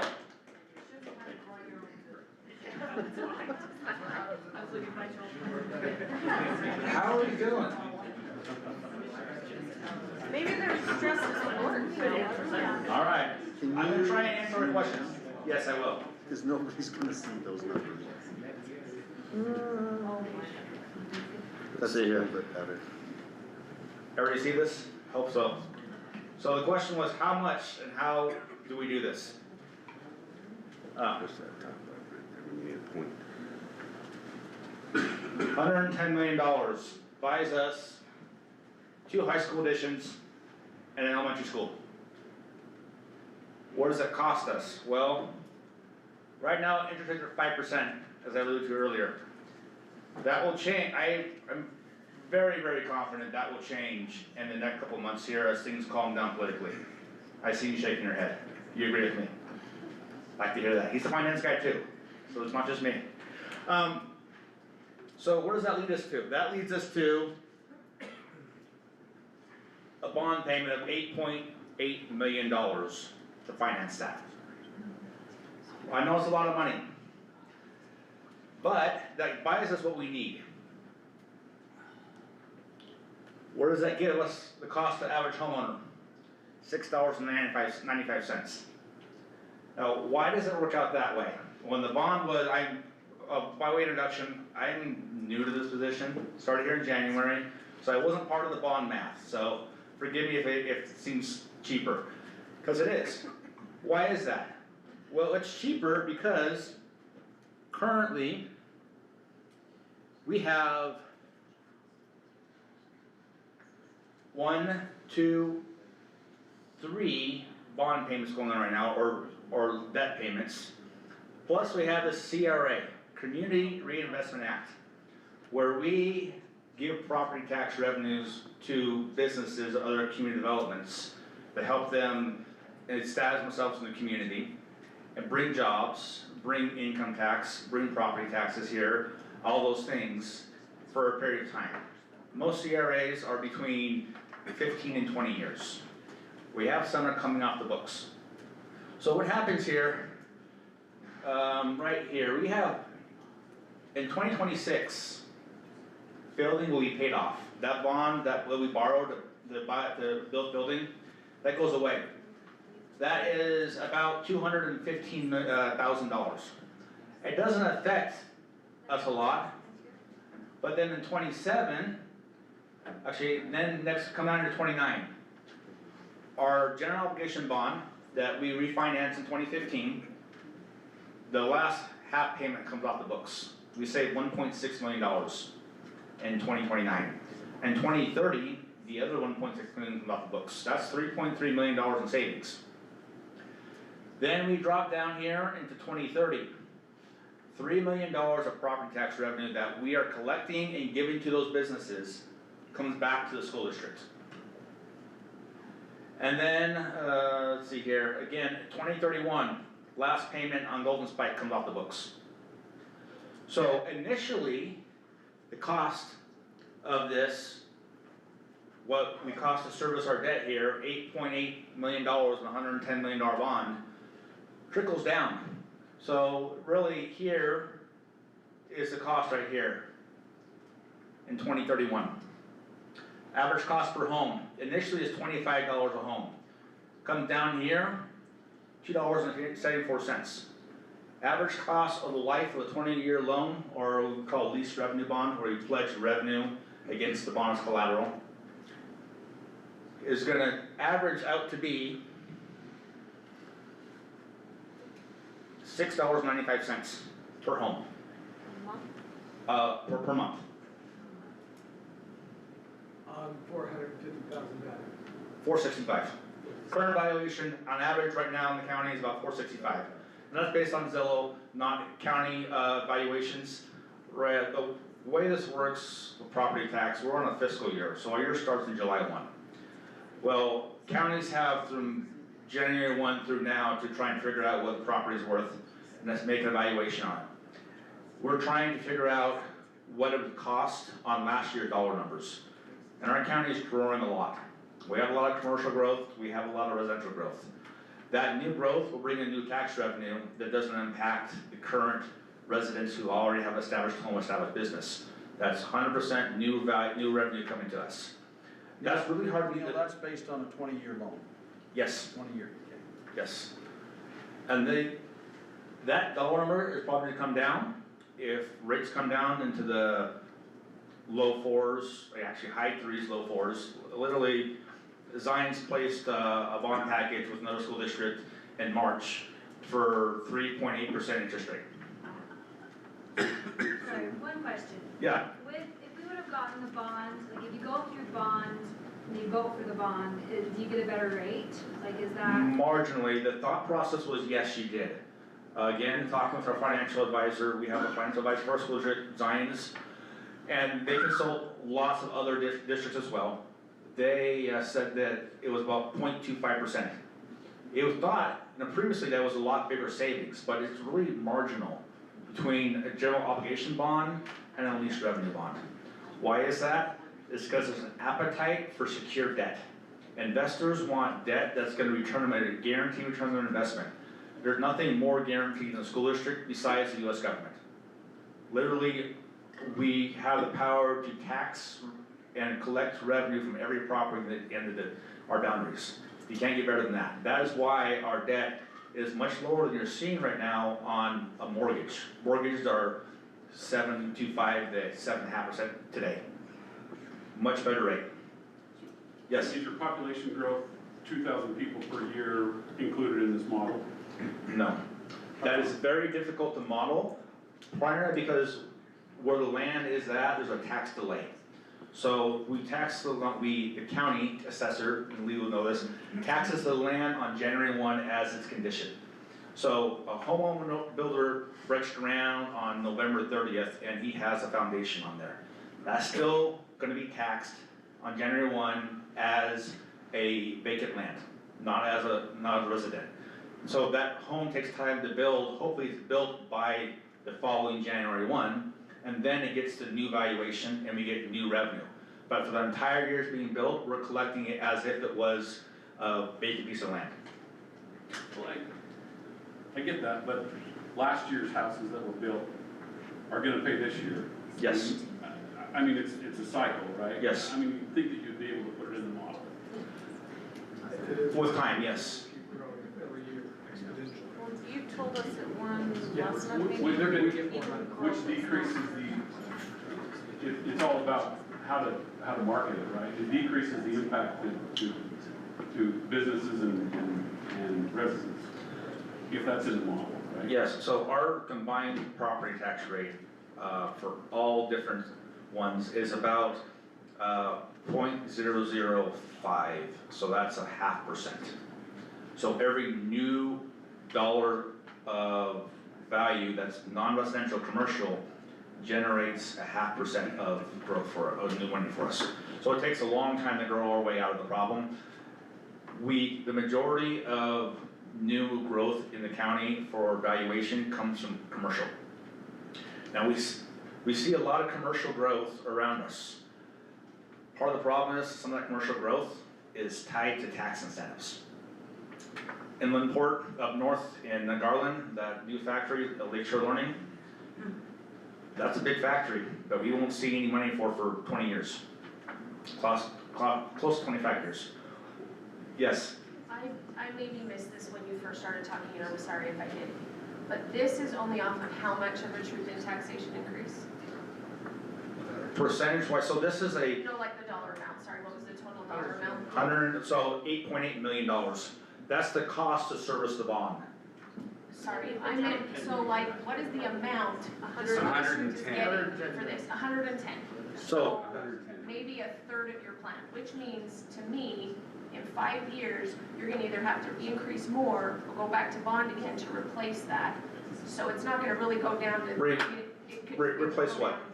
Like replace the bonds that fall The out. current bond that we're still paying off right now. Right, so like you're saying this is the average increase, but that is for the next 20 years to only get 110,000, which would only do Part of it. 3 of them to 9 things. $110 million $110 million. will buy us 2 expansions of 2 high schools and 1 brand new elementary school. So if we wanted to do any of the rest, it would have to be another tax increase or another bond or something that then gets added on top of this, right? That's correct. Okay, so to do all the things, it won't be just 695, it will be. I don't think we're not here today to propose do all the things, we're here Oh, saying. no, I'm just trying to understand, like, There when will you, have when to you, be. when you showed it goes down to $2, that it just assumes that we never ever have to go ask for any more money for all the others, any other. For 20 years. Right. For this project, this will cost over 20 years. I would say, I don't think anybody in the room thinks that it's feasible not to do anything more after this. Okay. With the growth we're having, there are gonna be needs going forward, we just don't know what those needs are right now. Because lots of things can change. We talk about charter schools, there's not one charter school in this county that serves high school. All high school students come to our high schools, and they go to a public high school in this county. So we have to, that's where a large percentage of our costs are at. CTE is more expensive than a math class. Special education is more expensive than a general education student. On average, a special education student costs $10,000 more per student to educate than someone who doesn't need special education. Same thing with students who come from disadvantaged backgrounds, whether it's acquired English language, whether it is coming from a background of maybe they are low income, or other barriers they may have to learning. All these students have higher costs that we need to service. Keith, what is your estimate of time frame? How much time does that buy, that model that you brought on board, how much time does that buy us until those schools are overcrowded? Where's your estimate? Yeah. So, a couple things. If we left old Box Elder Middle School, okay, and we currently have just short of 1,200, that's 300, that's a 25% growth. That's 25 plus years if we're 1% per year, estimated. Corey, young intermediates, capacity is 1,200. A little bit more than that, but you could rough it at 12. So, similar. Bear River Middle School's capacity, we know right now they have 900. So there's 200 that could grow into that. Harris? You're probably 150 kids, I would say, beyond. No, how much could it hold? Oh, 1,000? 1,000 kids, probably. So, more growth there. So, the growth in the elementary level has room to go into 6, 7, 8. Another thing also, instead of building a middle school that's 1,800, you can build a middle school of 1,000 in terms of anticipating growth. You don't have to build so large. Same with Bear River Middle School, instead of building a 1,400, you could build on another location out in Garland Fielding area for something maybe 900. So you'd prepare for growth, but you wouldn't necessarily build one too big, because that would be fiscally irresponsible. But building one that would project some growth would be, does that answer your question? Yeah. So at the rate we're growing in the north, if you build a new elementary school and just uncrowd those other elementary schools, you'll still be, everyone will be full without any more growth, correct? Which is why, to Mary Ann's question, which is great, there is going to have to be an elementary school built to replace North Park. Like North Park, if we build West Tremont, North Park's still gonna stay a school. It's old, all the reasons we talked about it. Well, that's what I'm saying, McKinley and Northbrook and the new school will still all be. They would all be part, we would just go +1 on the north. Yeah, which buys us about, Heidi Joe, how big a school were we talking about? Population 700? 650 to 750. Yeah, so that's gonna buy us another 300 plus students. You know, and then again, we'll have to keep analyzing how crazy this gets. What other questions do we have right now on finances? Karen, does that kind of? Well, I just know when we talked as a board the last time, they said that if we increase all of the tax levies as high as we can, the most we could generate was 120. That was based on last year's data. This year's data, preliminary, taxable value in the county has gone up about $900 million. Now, us as a school district, because of taxation laws, we don't get to recoup all of that. We only get new growth unless we vote to raise taxes to acquire the revenue from that existing growth. Meaning, if you have a home that last year you were $400,000, and this year the county says we're $500,000, we don't get any additional revenue until we raise taxes on that. Because what happens is that your rate goes inverse of your valuation. The higher your property value goes, the lower your rate goes. You get no more revenue until the board as a whole, or for any entity, the city, the county, the school board, votes to raise that rate. So automatically, each year as valuations are going up, unless it's new growth, tax rates are coming down. You're paying the same amount on your home to Box Elder School District as the year before, unless we vote to raise. So that doesn't quite answer me. Even if we look at new numbers, what is the max that the district can raise by raising all of the levies as high as we can? If we raise all the levies as high as we can generate approximately another $13 million a year, based on last year's valuations. Or what was the total amount you had? 150? Oh, okay, I get your question. Your question is, how much can we raise our capital levy to support borrowing for new schools? Using last year's dollars, that was about $110 million was the max. Now this year's numbers, that gives us more room. We can probably raise 140. Let me highlight a difference here. There's caps on what we can raise set by the legislator. So our max rate we can have is 0.003. We're not at 0.001279.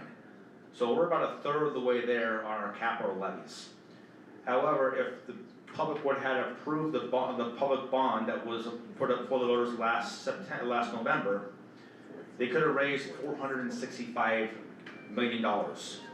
That's because of tax laws differ when the public votes on it versus when the board votes on it.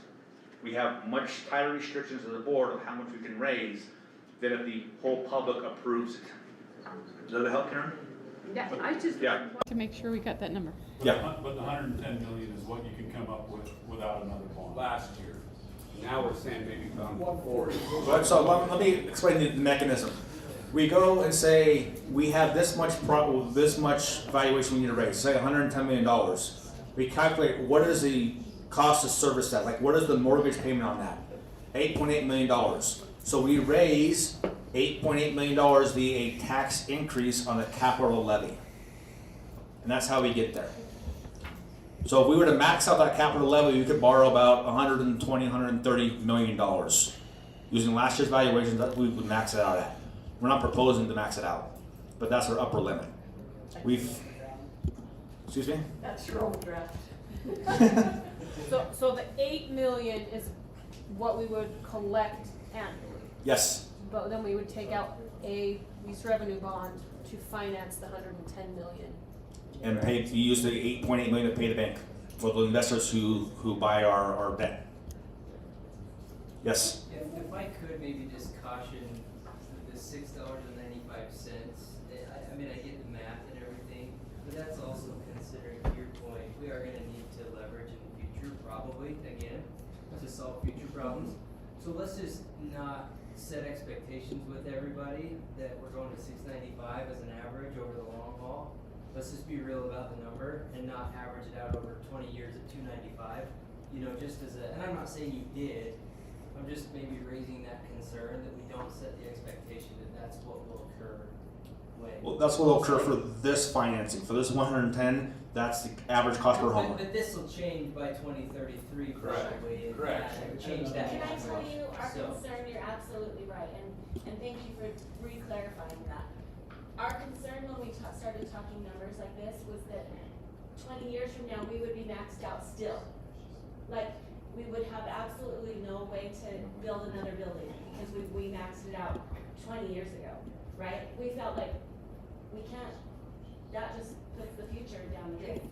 So that's why this table came up, but you're absolutely right. Thank you for clarifying that, but that was our thought process. We can't go for that amount because then we will have wrecked our future, right? We can't ever build another building because we're maxed out. Without going to the bond. Great question. Obviously in '09, we had bond before that came off, but we kept rates. I mean, no one's gonna lie about that. Same thing, if our bond would have passed in 2045, when the 20-year would have been over, or 2047, like if the bond would have passed, we would have had needs in 2047. And so would have we dropped all the way down? We probably wouldn't have. We would have said, you know, where are we now? So to your point, and we're not gonna lie about that, you're absolutely right. Here's what I wanted to get to 30 minutes ago.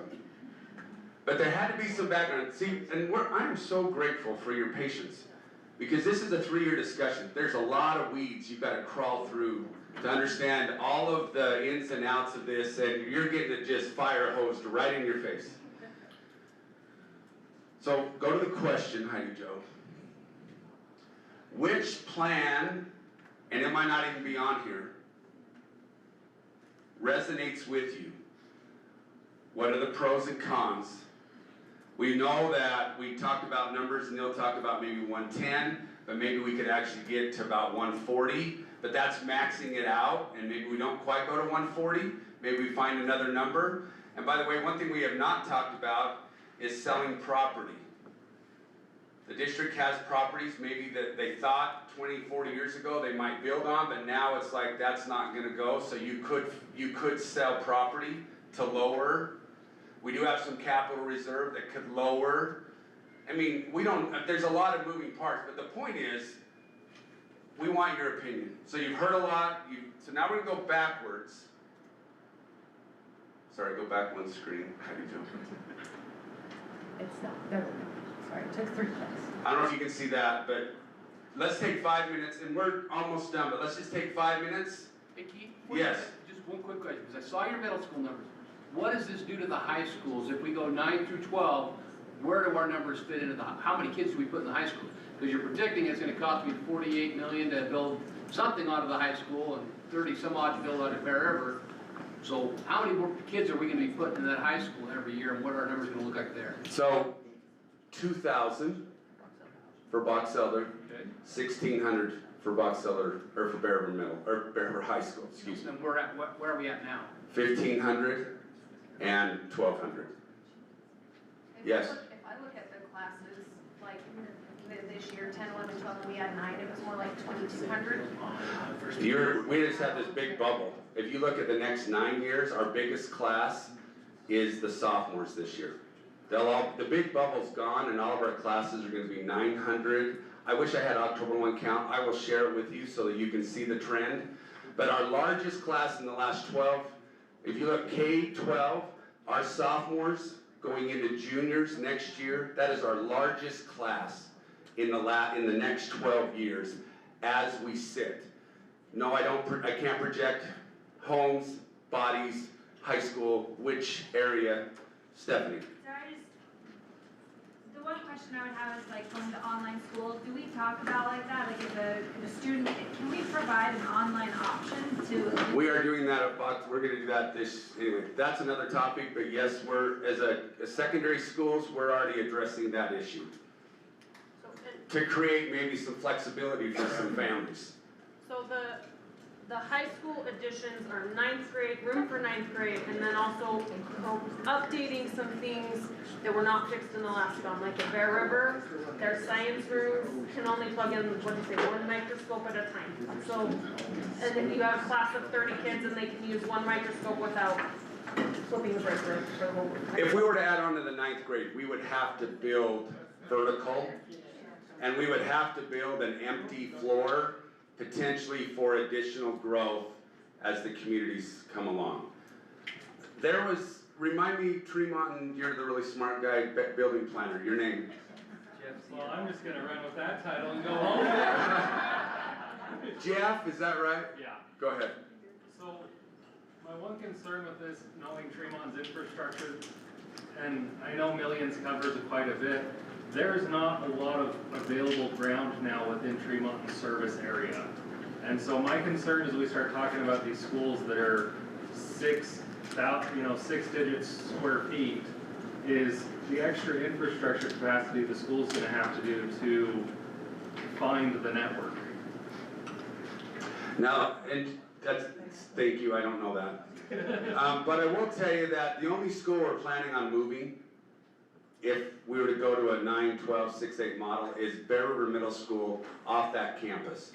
And I don't know what the infrastructure, what's that? Eventually. And not in Tremont. And not in Tremont. Most likely it'd be Garland, Fielding, I don't know, maybe there's not land, and Well, so that's my thing is, if you go to Fielding, they've only got 40 connections. too far, we can't go there If far. you go to Garland, they don't have water pressure, because Fremont serves as the fire emergency water for. Look at all this inside skinny. So you guys can't get far outside of Tremont because no one else has the water for you. Okay. Yeah. Yeah, and I will tell you, that was one of the bugs that we received, like, where are you gonna build this building? And frankly, we heard it both ways. Why do you have your land purchased already? See, why don't you have your land purchased? What's the design of the building? Why did you design the building? We heard pros and cons on all of that. And it's legit, both sides. You had a thought. Yes, my thought was just, why are we not building the new middle school on the property that we already own? And then the 7 acres that you own to the north of the the high school, keeping that for advancing the high school. That is a really good question. I would probably say, Karina? And Chad, both of you have been the principal at Bear River Middle School. Can you say why we don't want to bring another 400 kids to that campus and have 612? Because it's already so crazy when we're trying to pick up and drop off kids. And so the danger of adding another grade level, more parents picking up, would be scary in that area with high school being right next to it. Plus, there's a lot of sloughing that goes on in a closed campus for middle school when the high school is right there and we're sharing students going back and forth. Isn't the dirt underneath the schools with these numbers and the noise? I mean, from a cost perspective, isn't the dirt, I mean, buying new land feels like it's in the noise. I mean, a $40 million school and 5 acres, 7 acres underneath it, feels like it's not. Not in focus, that's what you're saying. Yeah. Not as much as we think it is, you're right. Wow, we're in a Q&A, and this is awesome, and I'm not sure why I have the microphone. So, with moving the 9th grade to these 2 different high schools, what are we adding to that? Are we adding to all the infrastructures as well, or are we just adding classrooms to it? Because I can tell you right now, I've been to Box Elder many a time for many productions for my kids, and the auditorium is not big enough for the current situation right now. I can't invite grandparents or anybody else, only my immediate family can go. So are we fixing those by adding a whole nother grade where we're gonna add another 600 or some odd students, or what are we fixing with $48 million? So, obviously you're bringing ninth grade over. You have to upgrade CTE, you have to add programs, you have to add facilities. I will tell you something that dates me. I taught at Box Elder High School in 1993. There were 4 grades, there were 2,000 students. And we had the same auditorium. And we did double assemblies. We had 4 grades and we met in that same beautiful gym, the Purple Palace. But we had them packed full. Upper deck, lower deck, we had 2,000 people there. Grades 9 through 12, they were all there. And we had, in other words, how do you get more? You have to have more shows, more weeks, more, you can't get them all. But it has been done at both ends of the district. It's a valid point, but we are gonna have to bring all the infrastructure that comes along with the ninth grade, plus the addition of potential growth. You can't just build for 2,000. When we hear growth, growth, growth, there's actually, we've talked to some companies that actually built, like Morgan High School. You might not know Morgan, but they started out with a 3-level school addition. The first 2 levels got filled based on current need, and now they're into the 3rd level because they built it such that they could add that 3rd floor. And again, all of those things are being considered as part of that, Kobe.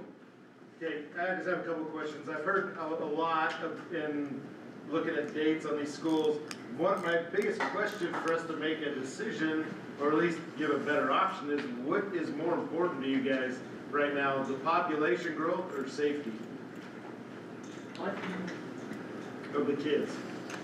Population growth and safety. I mean, if I'm just saying, I just want safety. But you can't have both based off what you've told me here. Correct. You can't. So for us to make a decision, I think we have to be able to. Well, I think population is happening. It's gonna be here. It's coming. We have to look down the road. But other people might have different feelings. Do I want a safe school? But here's the deal. Population makes it unsafe. Population does make it unsafe. But Box Elder Highs, they have unreinforced masonry in their biggest facility, auditorium and gym. Unless you replace that, which we don't even want to go to those numbers, we're going to have some places where safety is not, it's kind of back Ron's point. If there's a big one, I hope we're not at the auditorium or we're in the gym. But we do have some places that are reinforced and hopefully it rocks but doesn't drop. So safety is an issue. We have to be, Everything. and this is where it's back to, If safety the priority, then how do we choose? Well, that's my North question. Park or We gotta Lakeview? choose a plan based off either population or safety. well, I think population, because as population keeps coming and we've addressed it, that creates a bigger infrastructure that we then can help build and repair our older buildings as they come along. Okay. I mean, that's Keith Wickham. It's not. No, that's good. I was wondering, the other one that we didn't, I guess no one asked was, I mean, we talked about the average home, what it's gonna cost them. Does the value of that 110 million or whatever, what is it gonna cost the businesses? That never got addressed. I'd like to know kind of, cause before it was like, for every $100,000 of value of building, Yeah. we're gonna charge you this much. Yeah. What is that number? I think Bill can answer that, but notice that 55% is the building cost, that bottom line. That's kind of a 55% on an average size home. So think about, did I say that right? A $450,000 valued home, average price. Sure. That would be a monthly for the next little while until things drop off like Neil talked. He's correct, so, commercial and second homes, vacant land, they're all taxed on 100% of market value.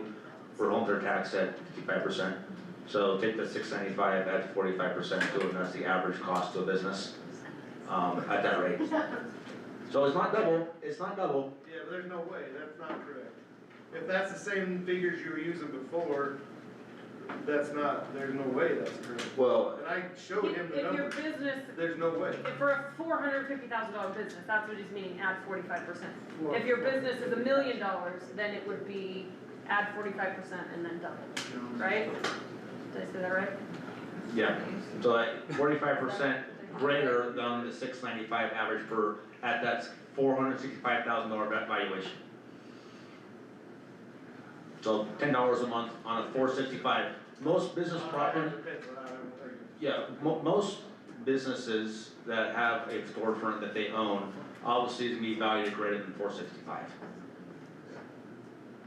So it's all dependent upon the value of the size of your business property, and we're talking real estate, we're not talking personal property, we're not talking central assessed property, we're talking about real estate only, land and building. And so it all depends on the size of your operation and how much that would increase you. For time's sake, can we go back to which of these discussed in your group, which of these ideas appeals to you most and why? Or if it's not listed. And if it's not listed, give us another idea of how to solve the problems we have right now. Actually, we know we can't solve all the problems we have. That's pretty clear. I think our goal is to touch and affect positively as many students in our district as we can in one time, right? So to affect positively our students and teachers across the district as best we can in one time, right now, so that we can look then to a 10-year plan, right? We're not gonna do that tonight. But you see what we're trying to do here? We're trying to affect as many kids and teachers right now as we can, and then move on to on another meeting, a 10-year plan, 15-year plan, 20-year plan, okay? Have there been any considerations to polishing like North Park, some paint, some different things that for that 10-year plan? Yes, and I that we think could build into air this? conditioning is one of them, right? Air conditioning would be one of those polishing things. I know like Bear River Middle School, that commons area has been painted and refurbished and more than once. Well, and they can be like, they updated the gym and done a few things there that have really helped, a big portion of that. I think maybe we could move to small groups and then, small groups.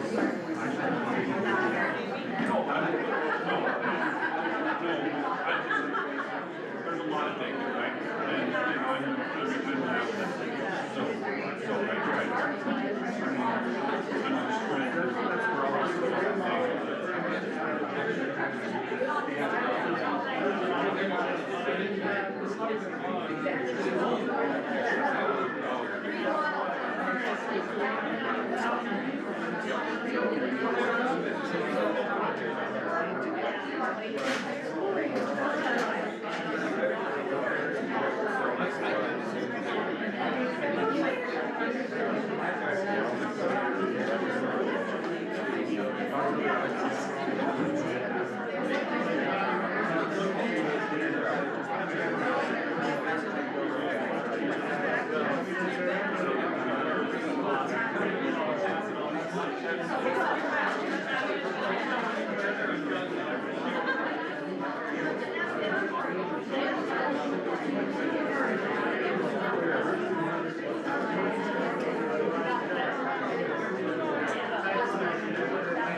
All right.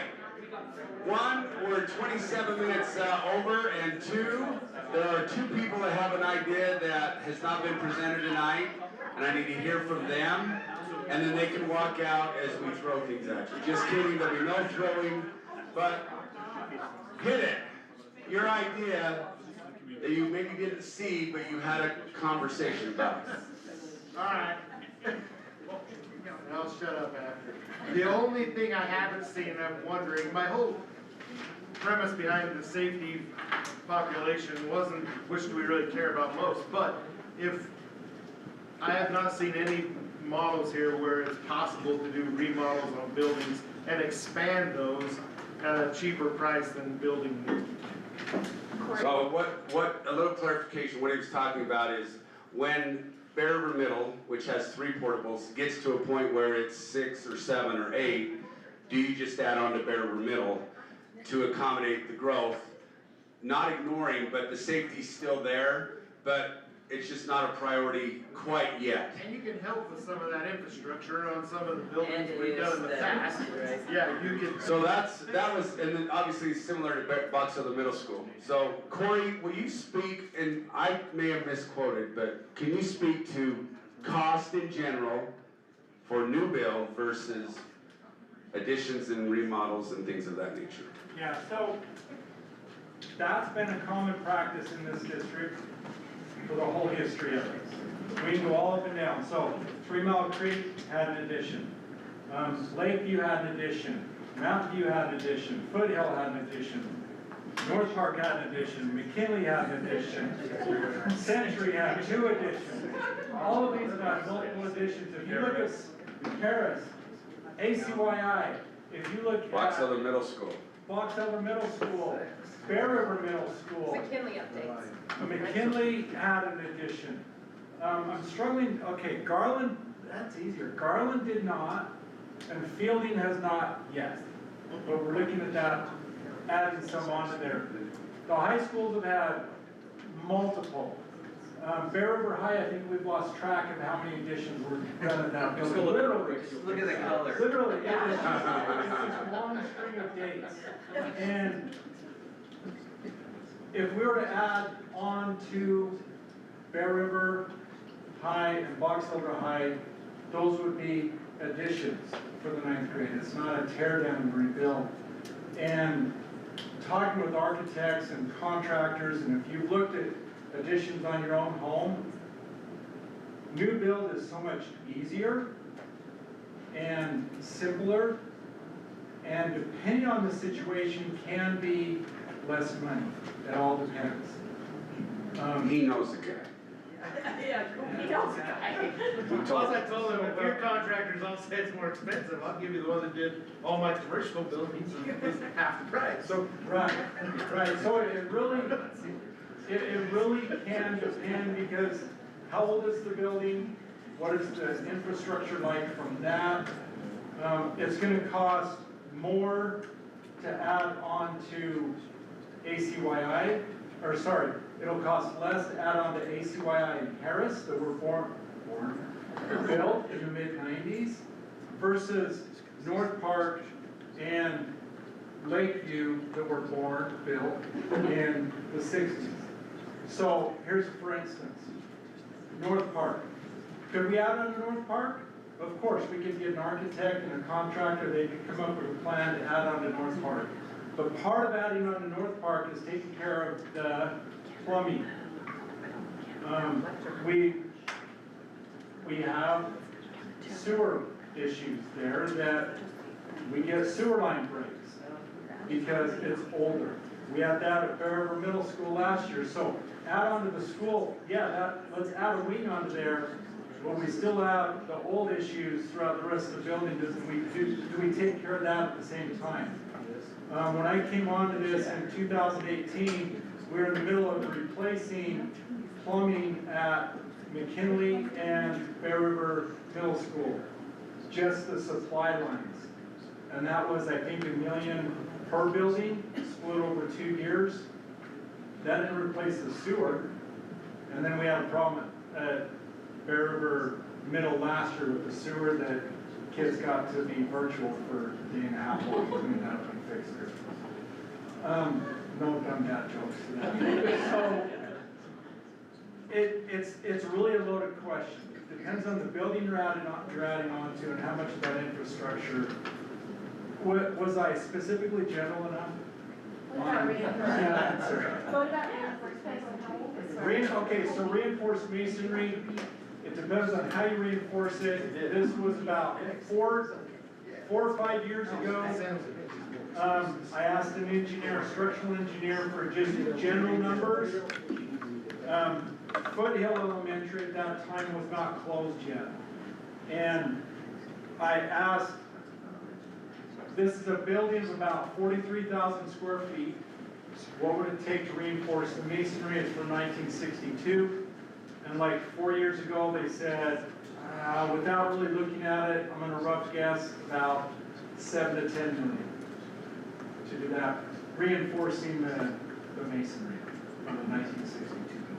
Just for the gym at Box Elder High School, we were just quoted 3 million, 4 million, just to do reinforcement for the gym That where? at Box Elder. Wait, Okay, I don't really need a microphone, but since you gave it to me, I'll try it here. I mean, you have a bid, we never have an earthquake, we don't want that at all, I know. But most of our behavior problems in the middle schools are caused, and safety issues are caused by overcrowding now, because there's just wall-to-wall kids. And if we can eliminate 200 to 300 kids out of those schools, that will automatically help that to be a safer school. And also, I think our biggest concern of safety is the portables.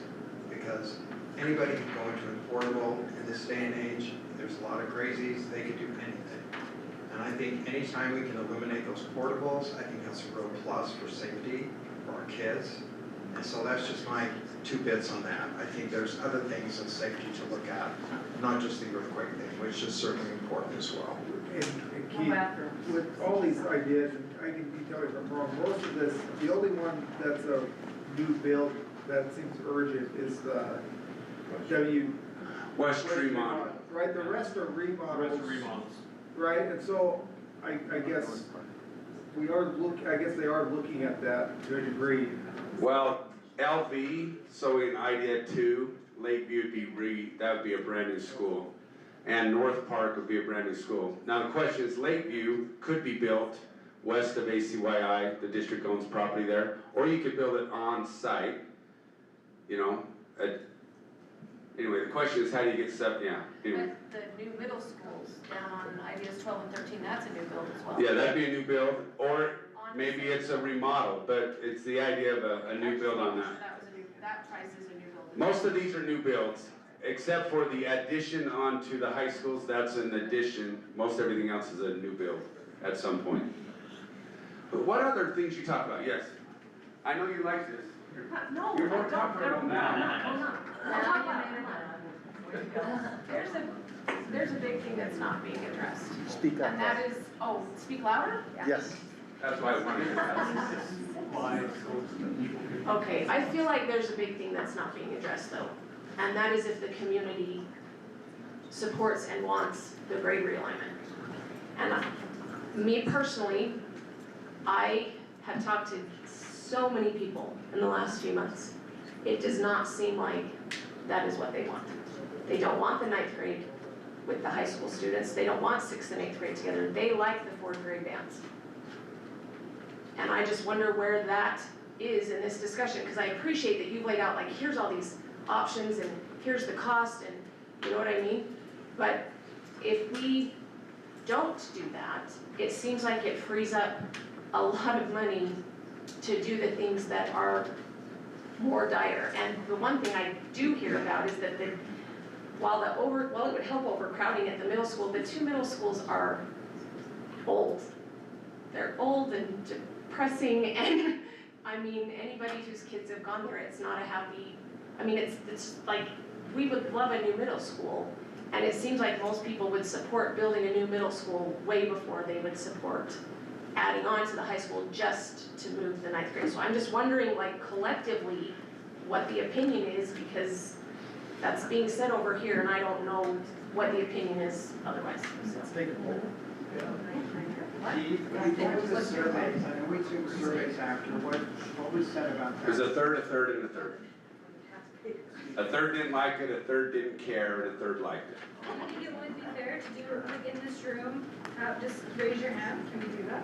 Yeah, I don't know how to do this, so let's do this. If you are in favor of a 9-12, 6-8, K-5 model. Do you want board members or just community? Hold on. Well, let's start non-board members. Sorry, you'll get a vote. It's not a vote, we're not voting, but if you're interested in how people feel. 9-12, 6-8, K-5, long-term, raise your hand.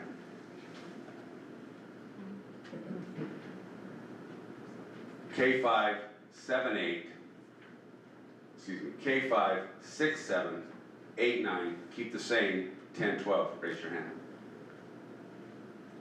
Can I ask a question though, is most of that school staff back here? I was just gonna say, no, it's not Okay. over there, but I was gonna say since, thank you for your input. Yeah, that there. wasn't that, I just was curious. who's Yeah, over there? I wondered if we ought to maybe just keep it around this table. Okay, let's do this table. 9, 12, 6, 8, K5, around the table, you go. Wait, 9, 12, 6, 8, K5, 6, 8, 9, 12, So around the it's like table. realigning, like you're. Realigning, going into this new transition. Raise your hand. Keeping the same K5, 6, 7, 8, 9, 10, 12, raise your hand. Okay. So it's flipped the other way, but that isn't necessarily, really quick. yeah. So, from an educator's point of view, my kids are now out of school. But what AJ said really resonated. And a lot of people don't understand the kids that are coming through our school system now. I know it has been brought up, they're different. It is different. And when he mentioned that they're losing them, they're getting to know them, and then they're losing them, and then it all starts over again. I hadn't even thought of it until he said that. But you think of the impact emotionally on students that need the support of the staff that they're with most of their day, not their parents, but the people that are at school with. They would have that support system for 3 years and building relationships. Well, 3 in the younger grades and 4 in the upper grades, thank you. That they don't get. And you know, if your kids come from a stable home, you don't understand that. I came from a stable home. My kids came from a stable home. But I'm working with kids, we are working with kids that you have no idea what these kids are going through. And so just from that point of view alone, it changes, my vote would have been that anyway, but it would change my vote because these kids need the support that they can only get because we are with them the majority of their day, not their parents. And I had a 9th grader at Logan High. You guys are awesome. I got one comment. Let you go and then Carson's that okay? Because he's gotta go. I just, I have a hockey game. A hockey game? Yeah. That's so awesome. If, Man. something that, most homes, or most schools up there have needs that I think are minimal. Coats of paint can go a really long way to change the look and the feel. If you're in North Park or, McKinley. You don't like that carpet? It can that's my point. I think minimal changes could go a long way for those people. And if we're gonna spend that much money, I almost would vote for impacting each of the schools so that everybody feels the impact and is able to feel those and see that change. If we're going for it, I lean more towards what you're saying. Let's do it right and let every kid feel the impact. You take one brown building and turn it white, and you can feel a huge difference. Anyway, that's my 2 cents. Thank you for being here and thank you for your comments. You guys are excused. Just kidding. Can I just say something, Marianne? We know there's a need for a West Tremont school, and all I'm saying is we need a plus elementary school up north. If anybody disagrees with that, then they haven't listened and haven't watched. So we know that needs to happen. If Lakeview and North Park have 6 and 9 portables, they have to go. So 40, 40, 40.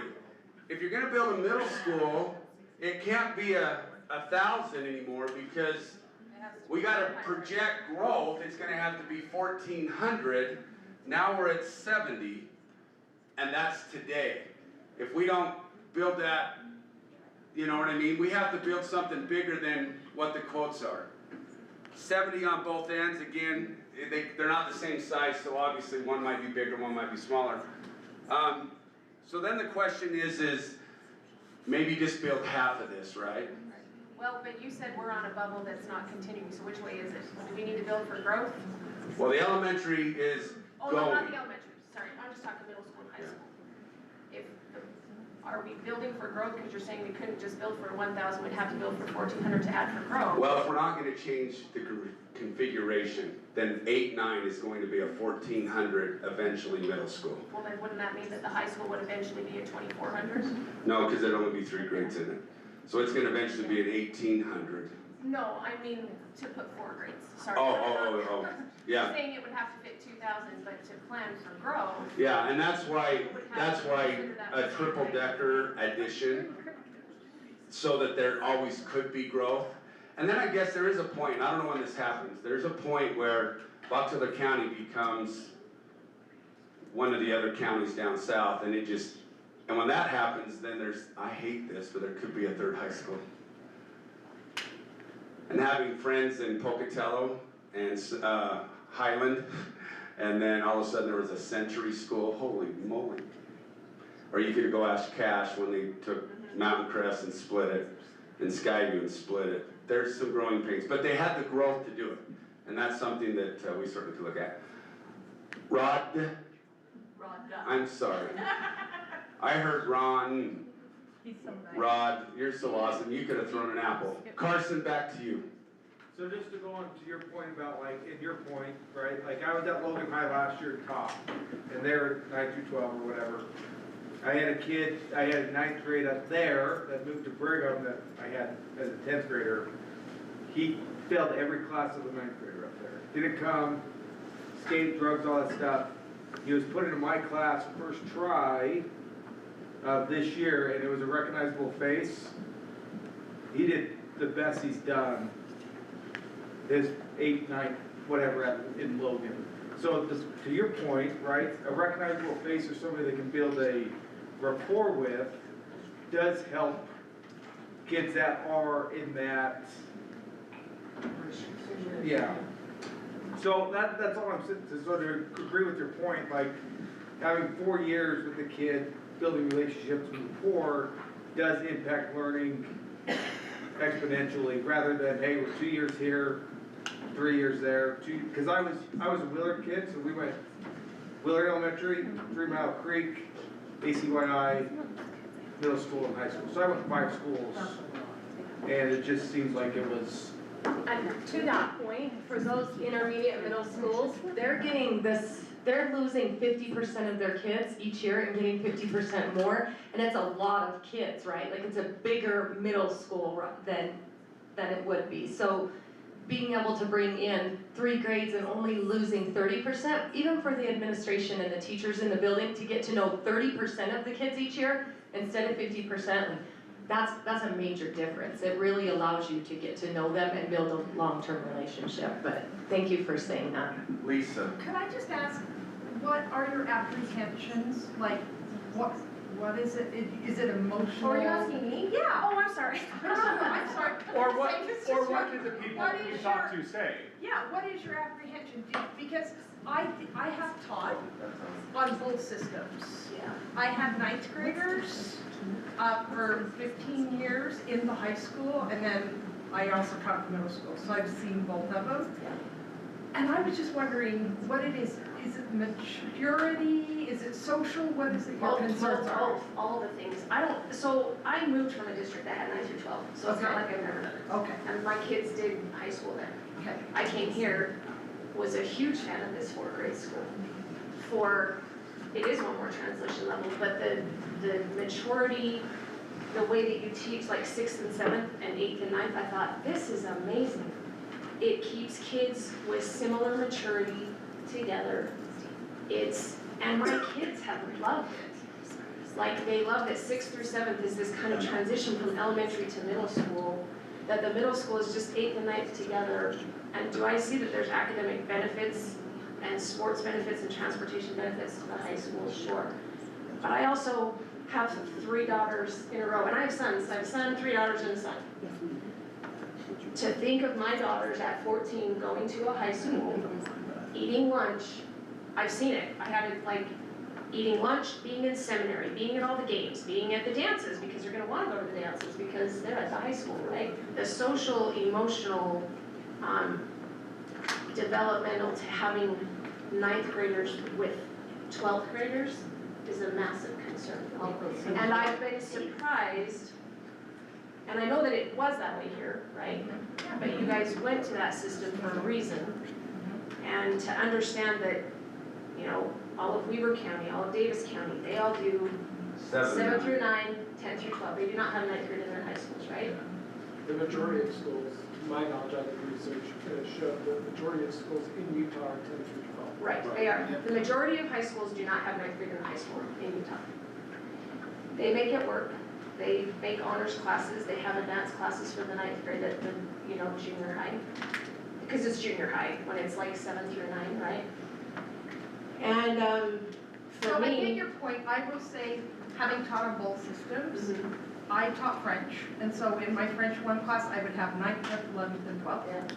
My 9th graders were always my best students. They can be as mature as the others, and seniors can be as immature as the others. It depends a lot on the kid. It depends on the learning environment, on the teacher and their expectations. But I loved my 9th graders. They seemed to have less distractions with their social lives and everything else. They did well. They really did. I was disappointed when we went to the 10th and 12th, actually. I loved my 9th graders. I'm more concerned with like my 14-year-old being in a seminary class with a senior that says we're gonna go out to lunch, come with us. And that happens, right? Or that there's 600 more kids on a campus that wasn't designed for that. And they're all gonna flow through the same spaces, right? The auditorium, the lunchroom, all the common areas is gonna be all intermingled. So the mentality of we can keep it separate by building a 9th grade, right? Doesn't really seem like that's gonna work all day long. I'm sorry, I'm taking that. And to change the transition, it's $84 million.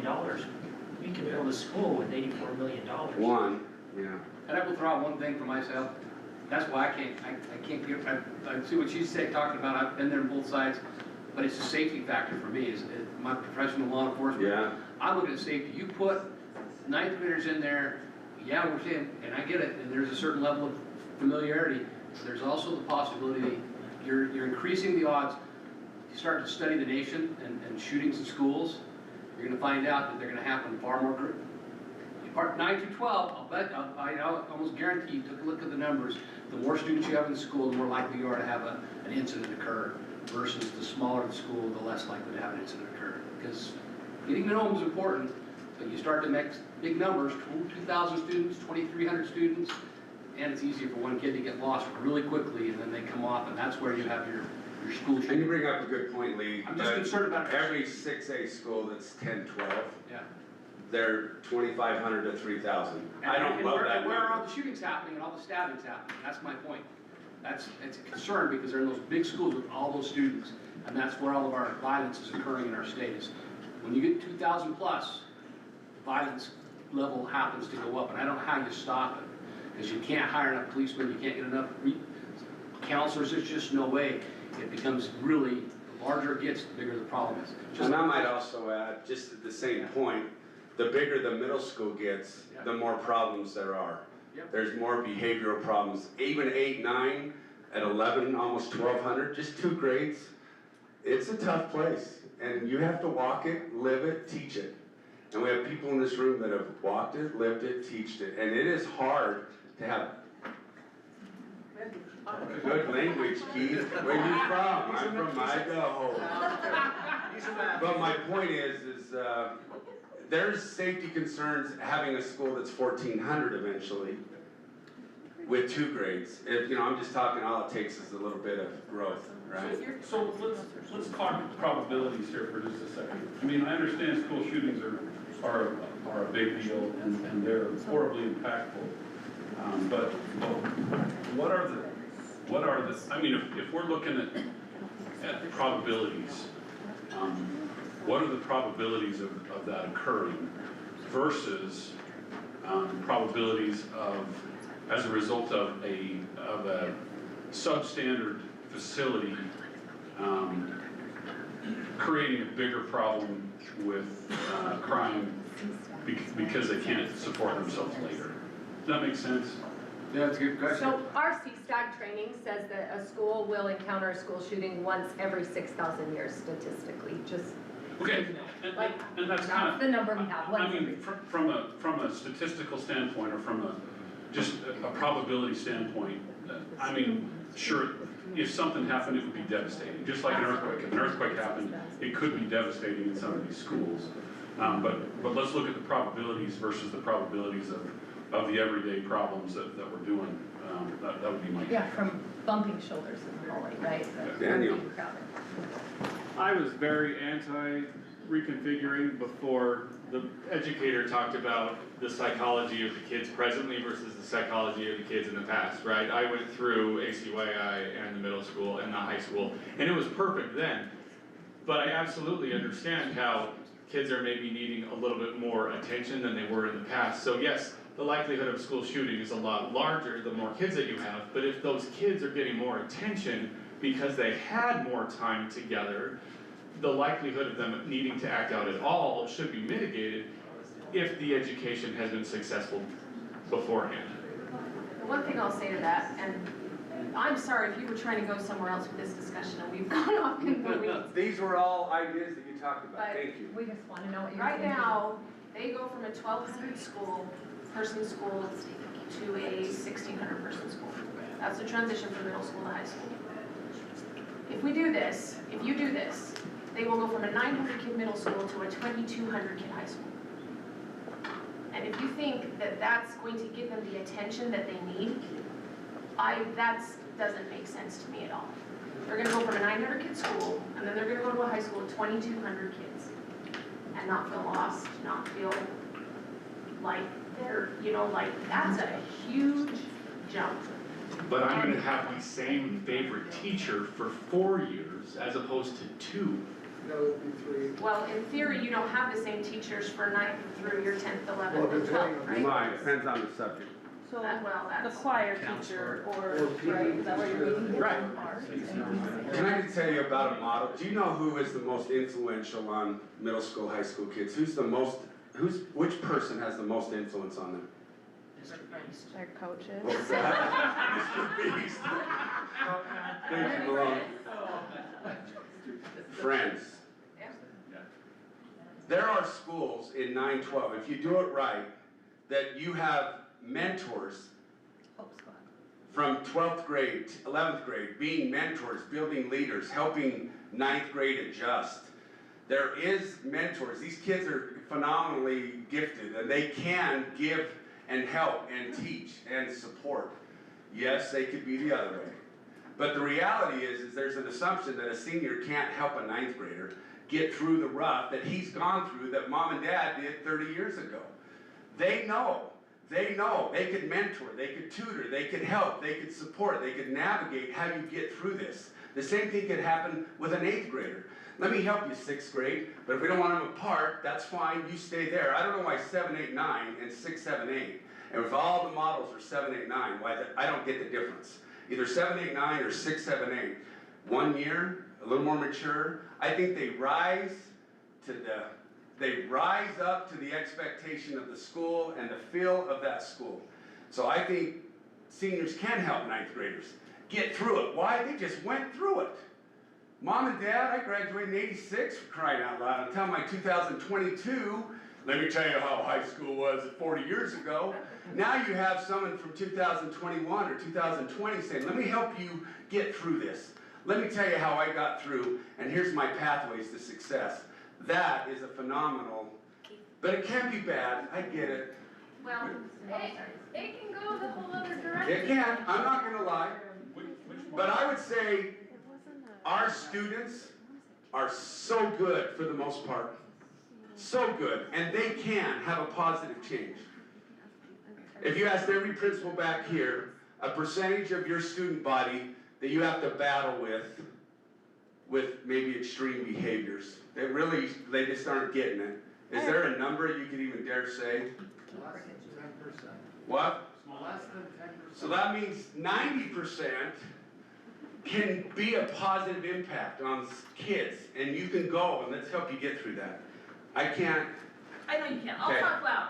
So one of the things, and I love listening to these conversations, one of the things that as board members in this district, we have to, there's so many factors that we're looking at. We're looking at the social, we're looking at the academic, we're looking at the financial, we're looking at the future. And so when I look at things, there are concerns, no matter what we do, there's gonna be problems.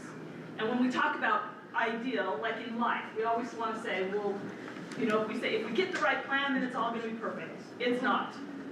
There is no perfect plan. There is no right way to do it. And this is something I kind of struggle with because in my mind, there should be a right and a wrong, and I think that way a lot. But in some cases, what is the best for the most at this time at the price point that we can afford? And I look at, I have 4 children that have gone through, I mean, my oldest is graduated and the rest are now, I don't have an elementary student anymore, which is wonderful, but I'll tell you, there are advantages to that transition period, and there have been some real negatives to it as well. And so, like I said, I think we could argue that point either way. What we've tried to do as a board and as a district leadership team, and from educational standpoint, is look at all the factors, and we know that there's gonna have to be effort, there's gonna have to be teaching, like the way we teach, the way we interact, the way we communicate, the way we mentor. Things may have to change if we go to this model. It doesn't mean like, oh, this is the perfect scenario, but looking at all the factors, what affects the most students, and when we talk about safety, I think the biggest safety concerns I have are those packed rooms, crowded kids, emotionally immature and unstable, and like, I don't know your name, but I loved your point of, we don't know what some of these kids are dealing with when they're not at school. There is so much going on, and if we can provide, and we can't control everything. There's only so much, there's a lot we put on schools to do so much, and it seems like it gets more and more every year. But when we're trying to create an environment for the best learning outcomes, we want these kids to succeed, every single student to succeed, whether they come from the most stable home or whether they're coming from something completely, we don't even know where they're gonna get their next meal from. We're trying to do something that is going to be beneficial, and it's not gonna be 100% perfect. But when we're looking at all these things, I've gone through this every which way in my mind, and I thought, where are we going to impact the students, the most students, in the best way, and also long-term, financially, what is the best plan?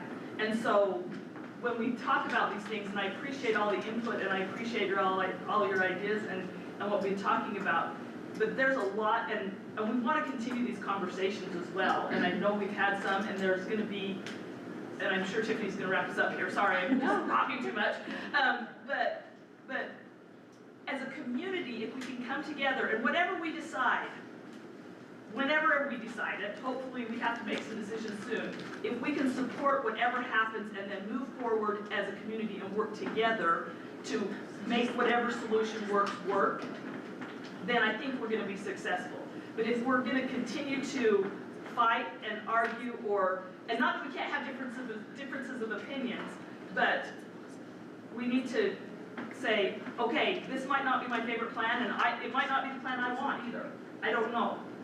But I'm going to support 100% what's moving forward and support our teachers and our kids. And that's really, those kids, it really is about kids for me. So, I talked too long and rambled, but that's my 2 cents. It's your birthday. It's your birthday. You can talk as long as you want. No, thank you. Everyone, thank you. I want you to know that as those that have spoken, and even if you've only spoken in your small group, you have been heard. I know that the board member who invited you to be here invited you because we value your opinion, and we feel like that, I don't know about the rest of the board, but I tried to choose different people from different areas in my voting precinct that might have different careers, that have their families look different. We did this because we value your input, and we're so glad you're here. We've heard some great ideas, if not out loud as a whole group, we've heard them in our small groups, and we will take those ideas and bring them as a board together. We want you to please email us. When I say that, the 3 community members that are here today with me, I want you to call me or text me or email me, or all 3, whatever, and let's have those small discussions so that I can bring that input back to the school board. And this probably won't be the only meeting we invite you to. But for now, we don't have one scheduled, okay? We need to bring this information together and talk as a board and decide what this looks like moving forward. So we didn't really get to the point where you told us your favorite idea up here, but I heard different ideas in my small group, and I'm sure each board member did. So thank you for being here. I think this is it. We've gone an hour over what we hoped, which is not irregular for us as a board, but as you community members. Thank you for your time. Our administrators that were here and shared their perspective.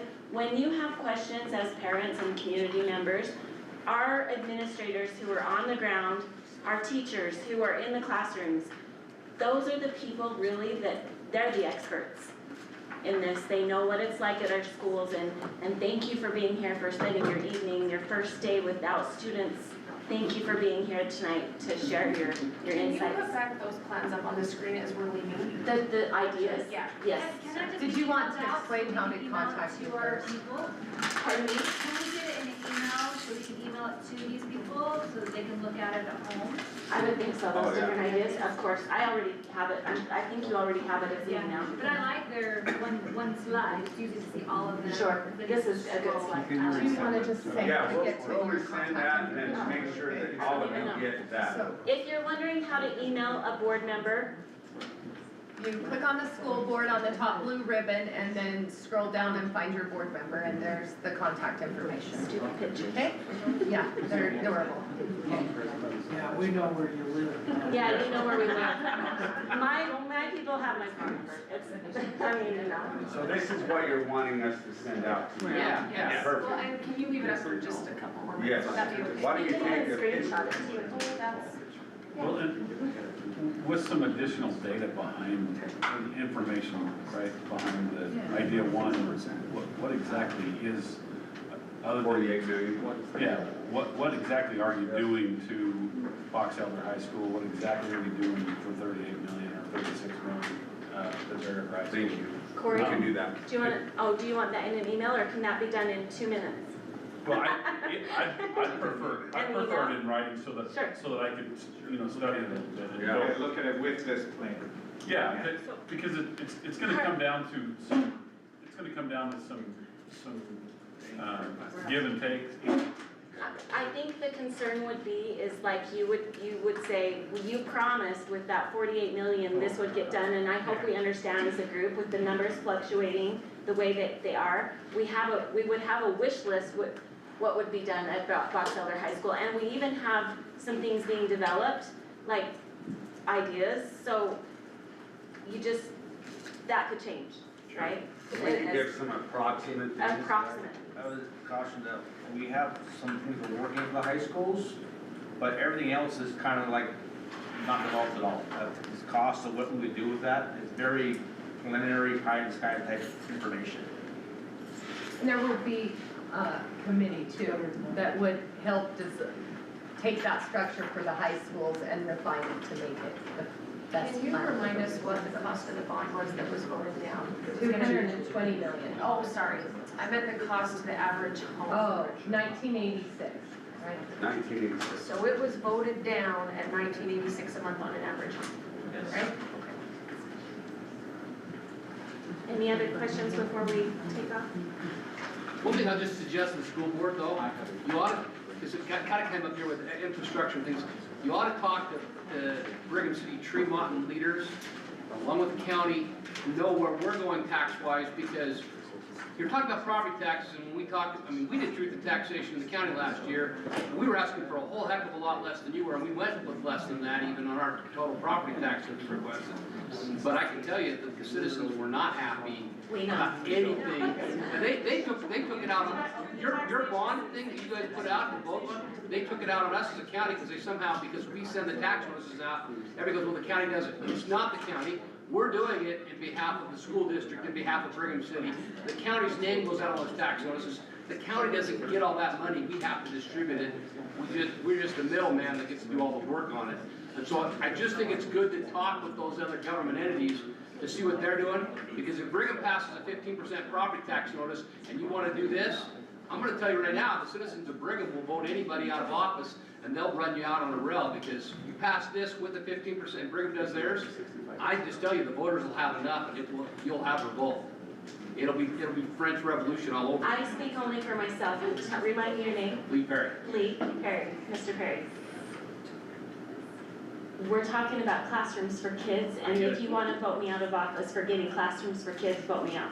I get that, That's just where I stand. but I'm talking about I police, understand I'm what talking you're about saying. policemen out there to Communication protect is you, and roads to get you to the school. If you don't have roads to get you there, and policemen to protect you, you can build all the classrooms you want, but you can't get there. It would be nice if it was a good partnership, That's right? what I'm saying, yes. Okay, thank you. That's- It does go both ways, Yeah. cities and counties could come to us and Yeah. say, what are your plans? It does go both Yeah. ways. Well, that's why I'm here.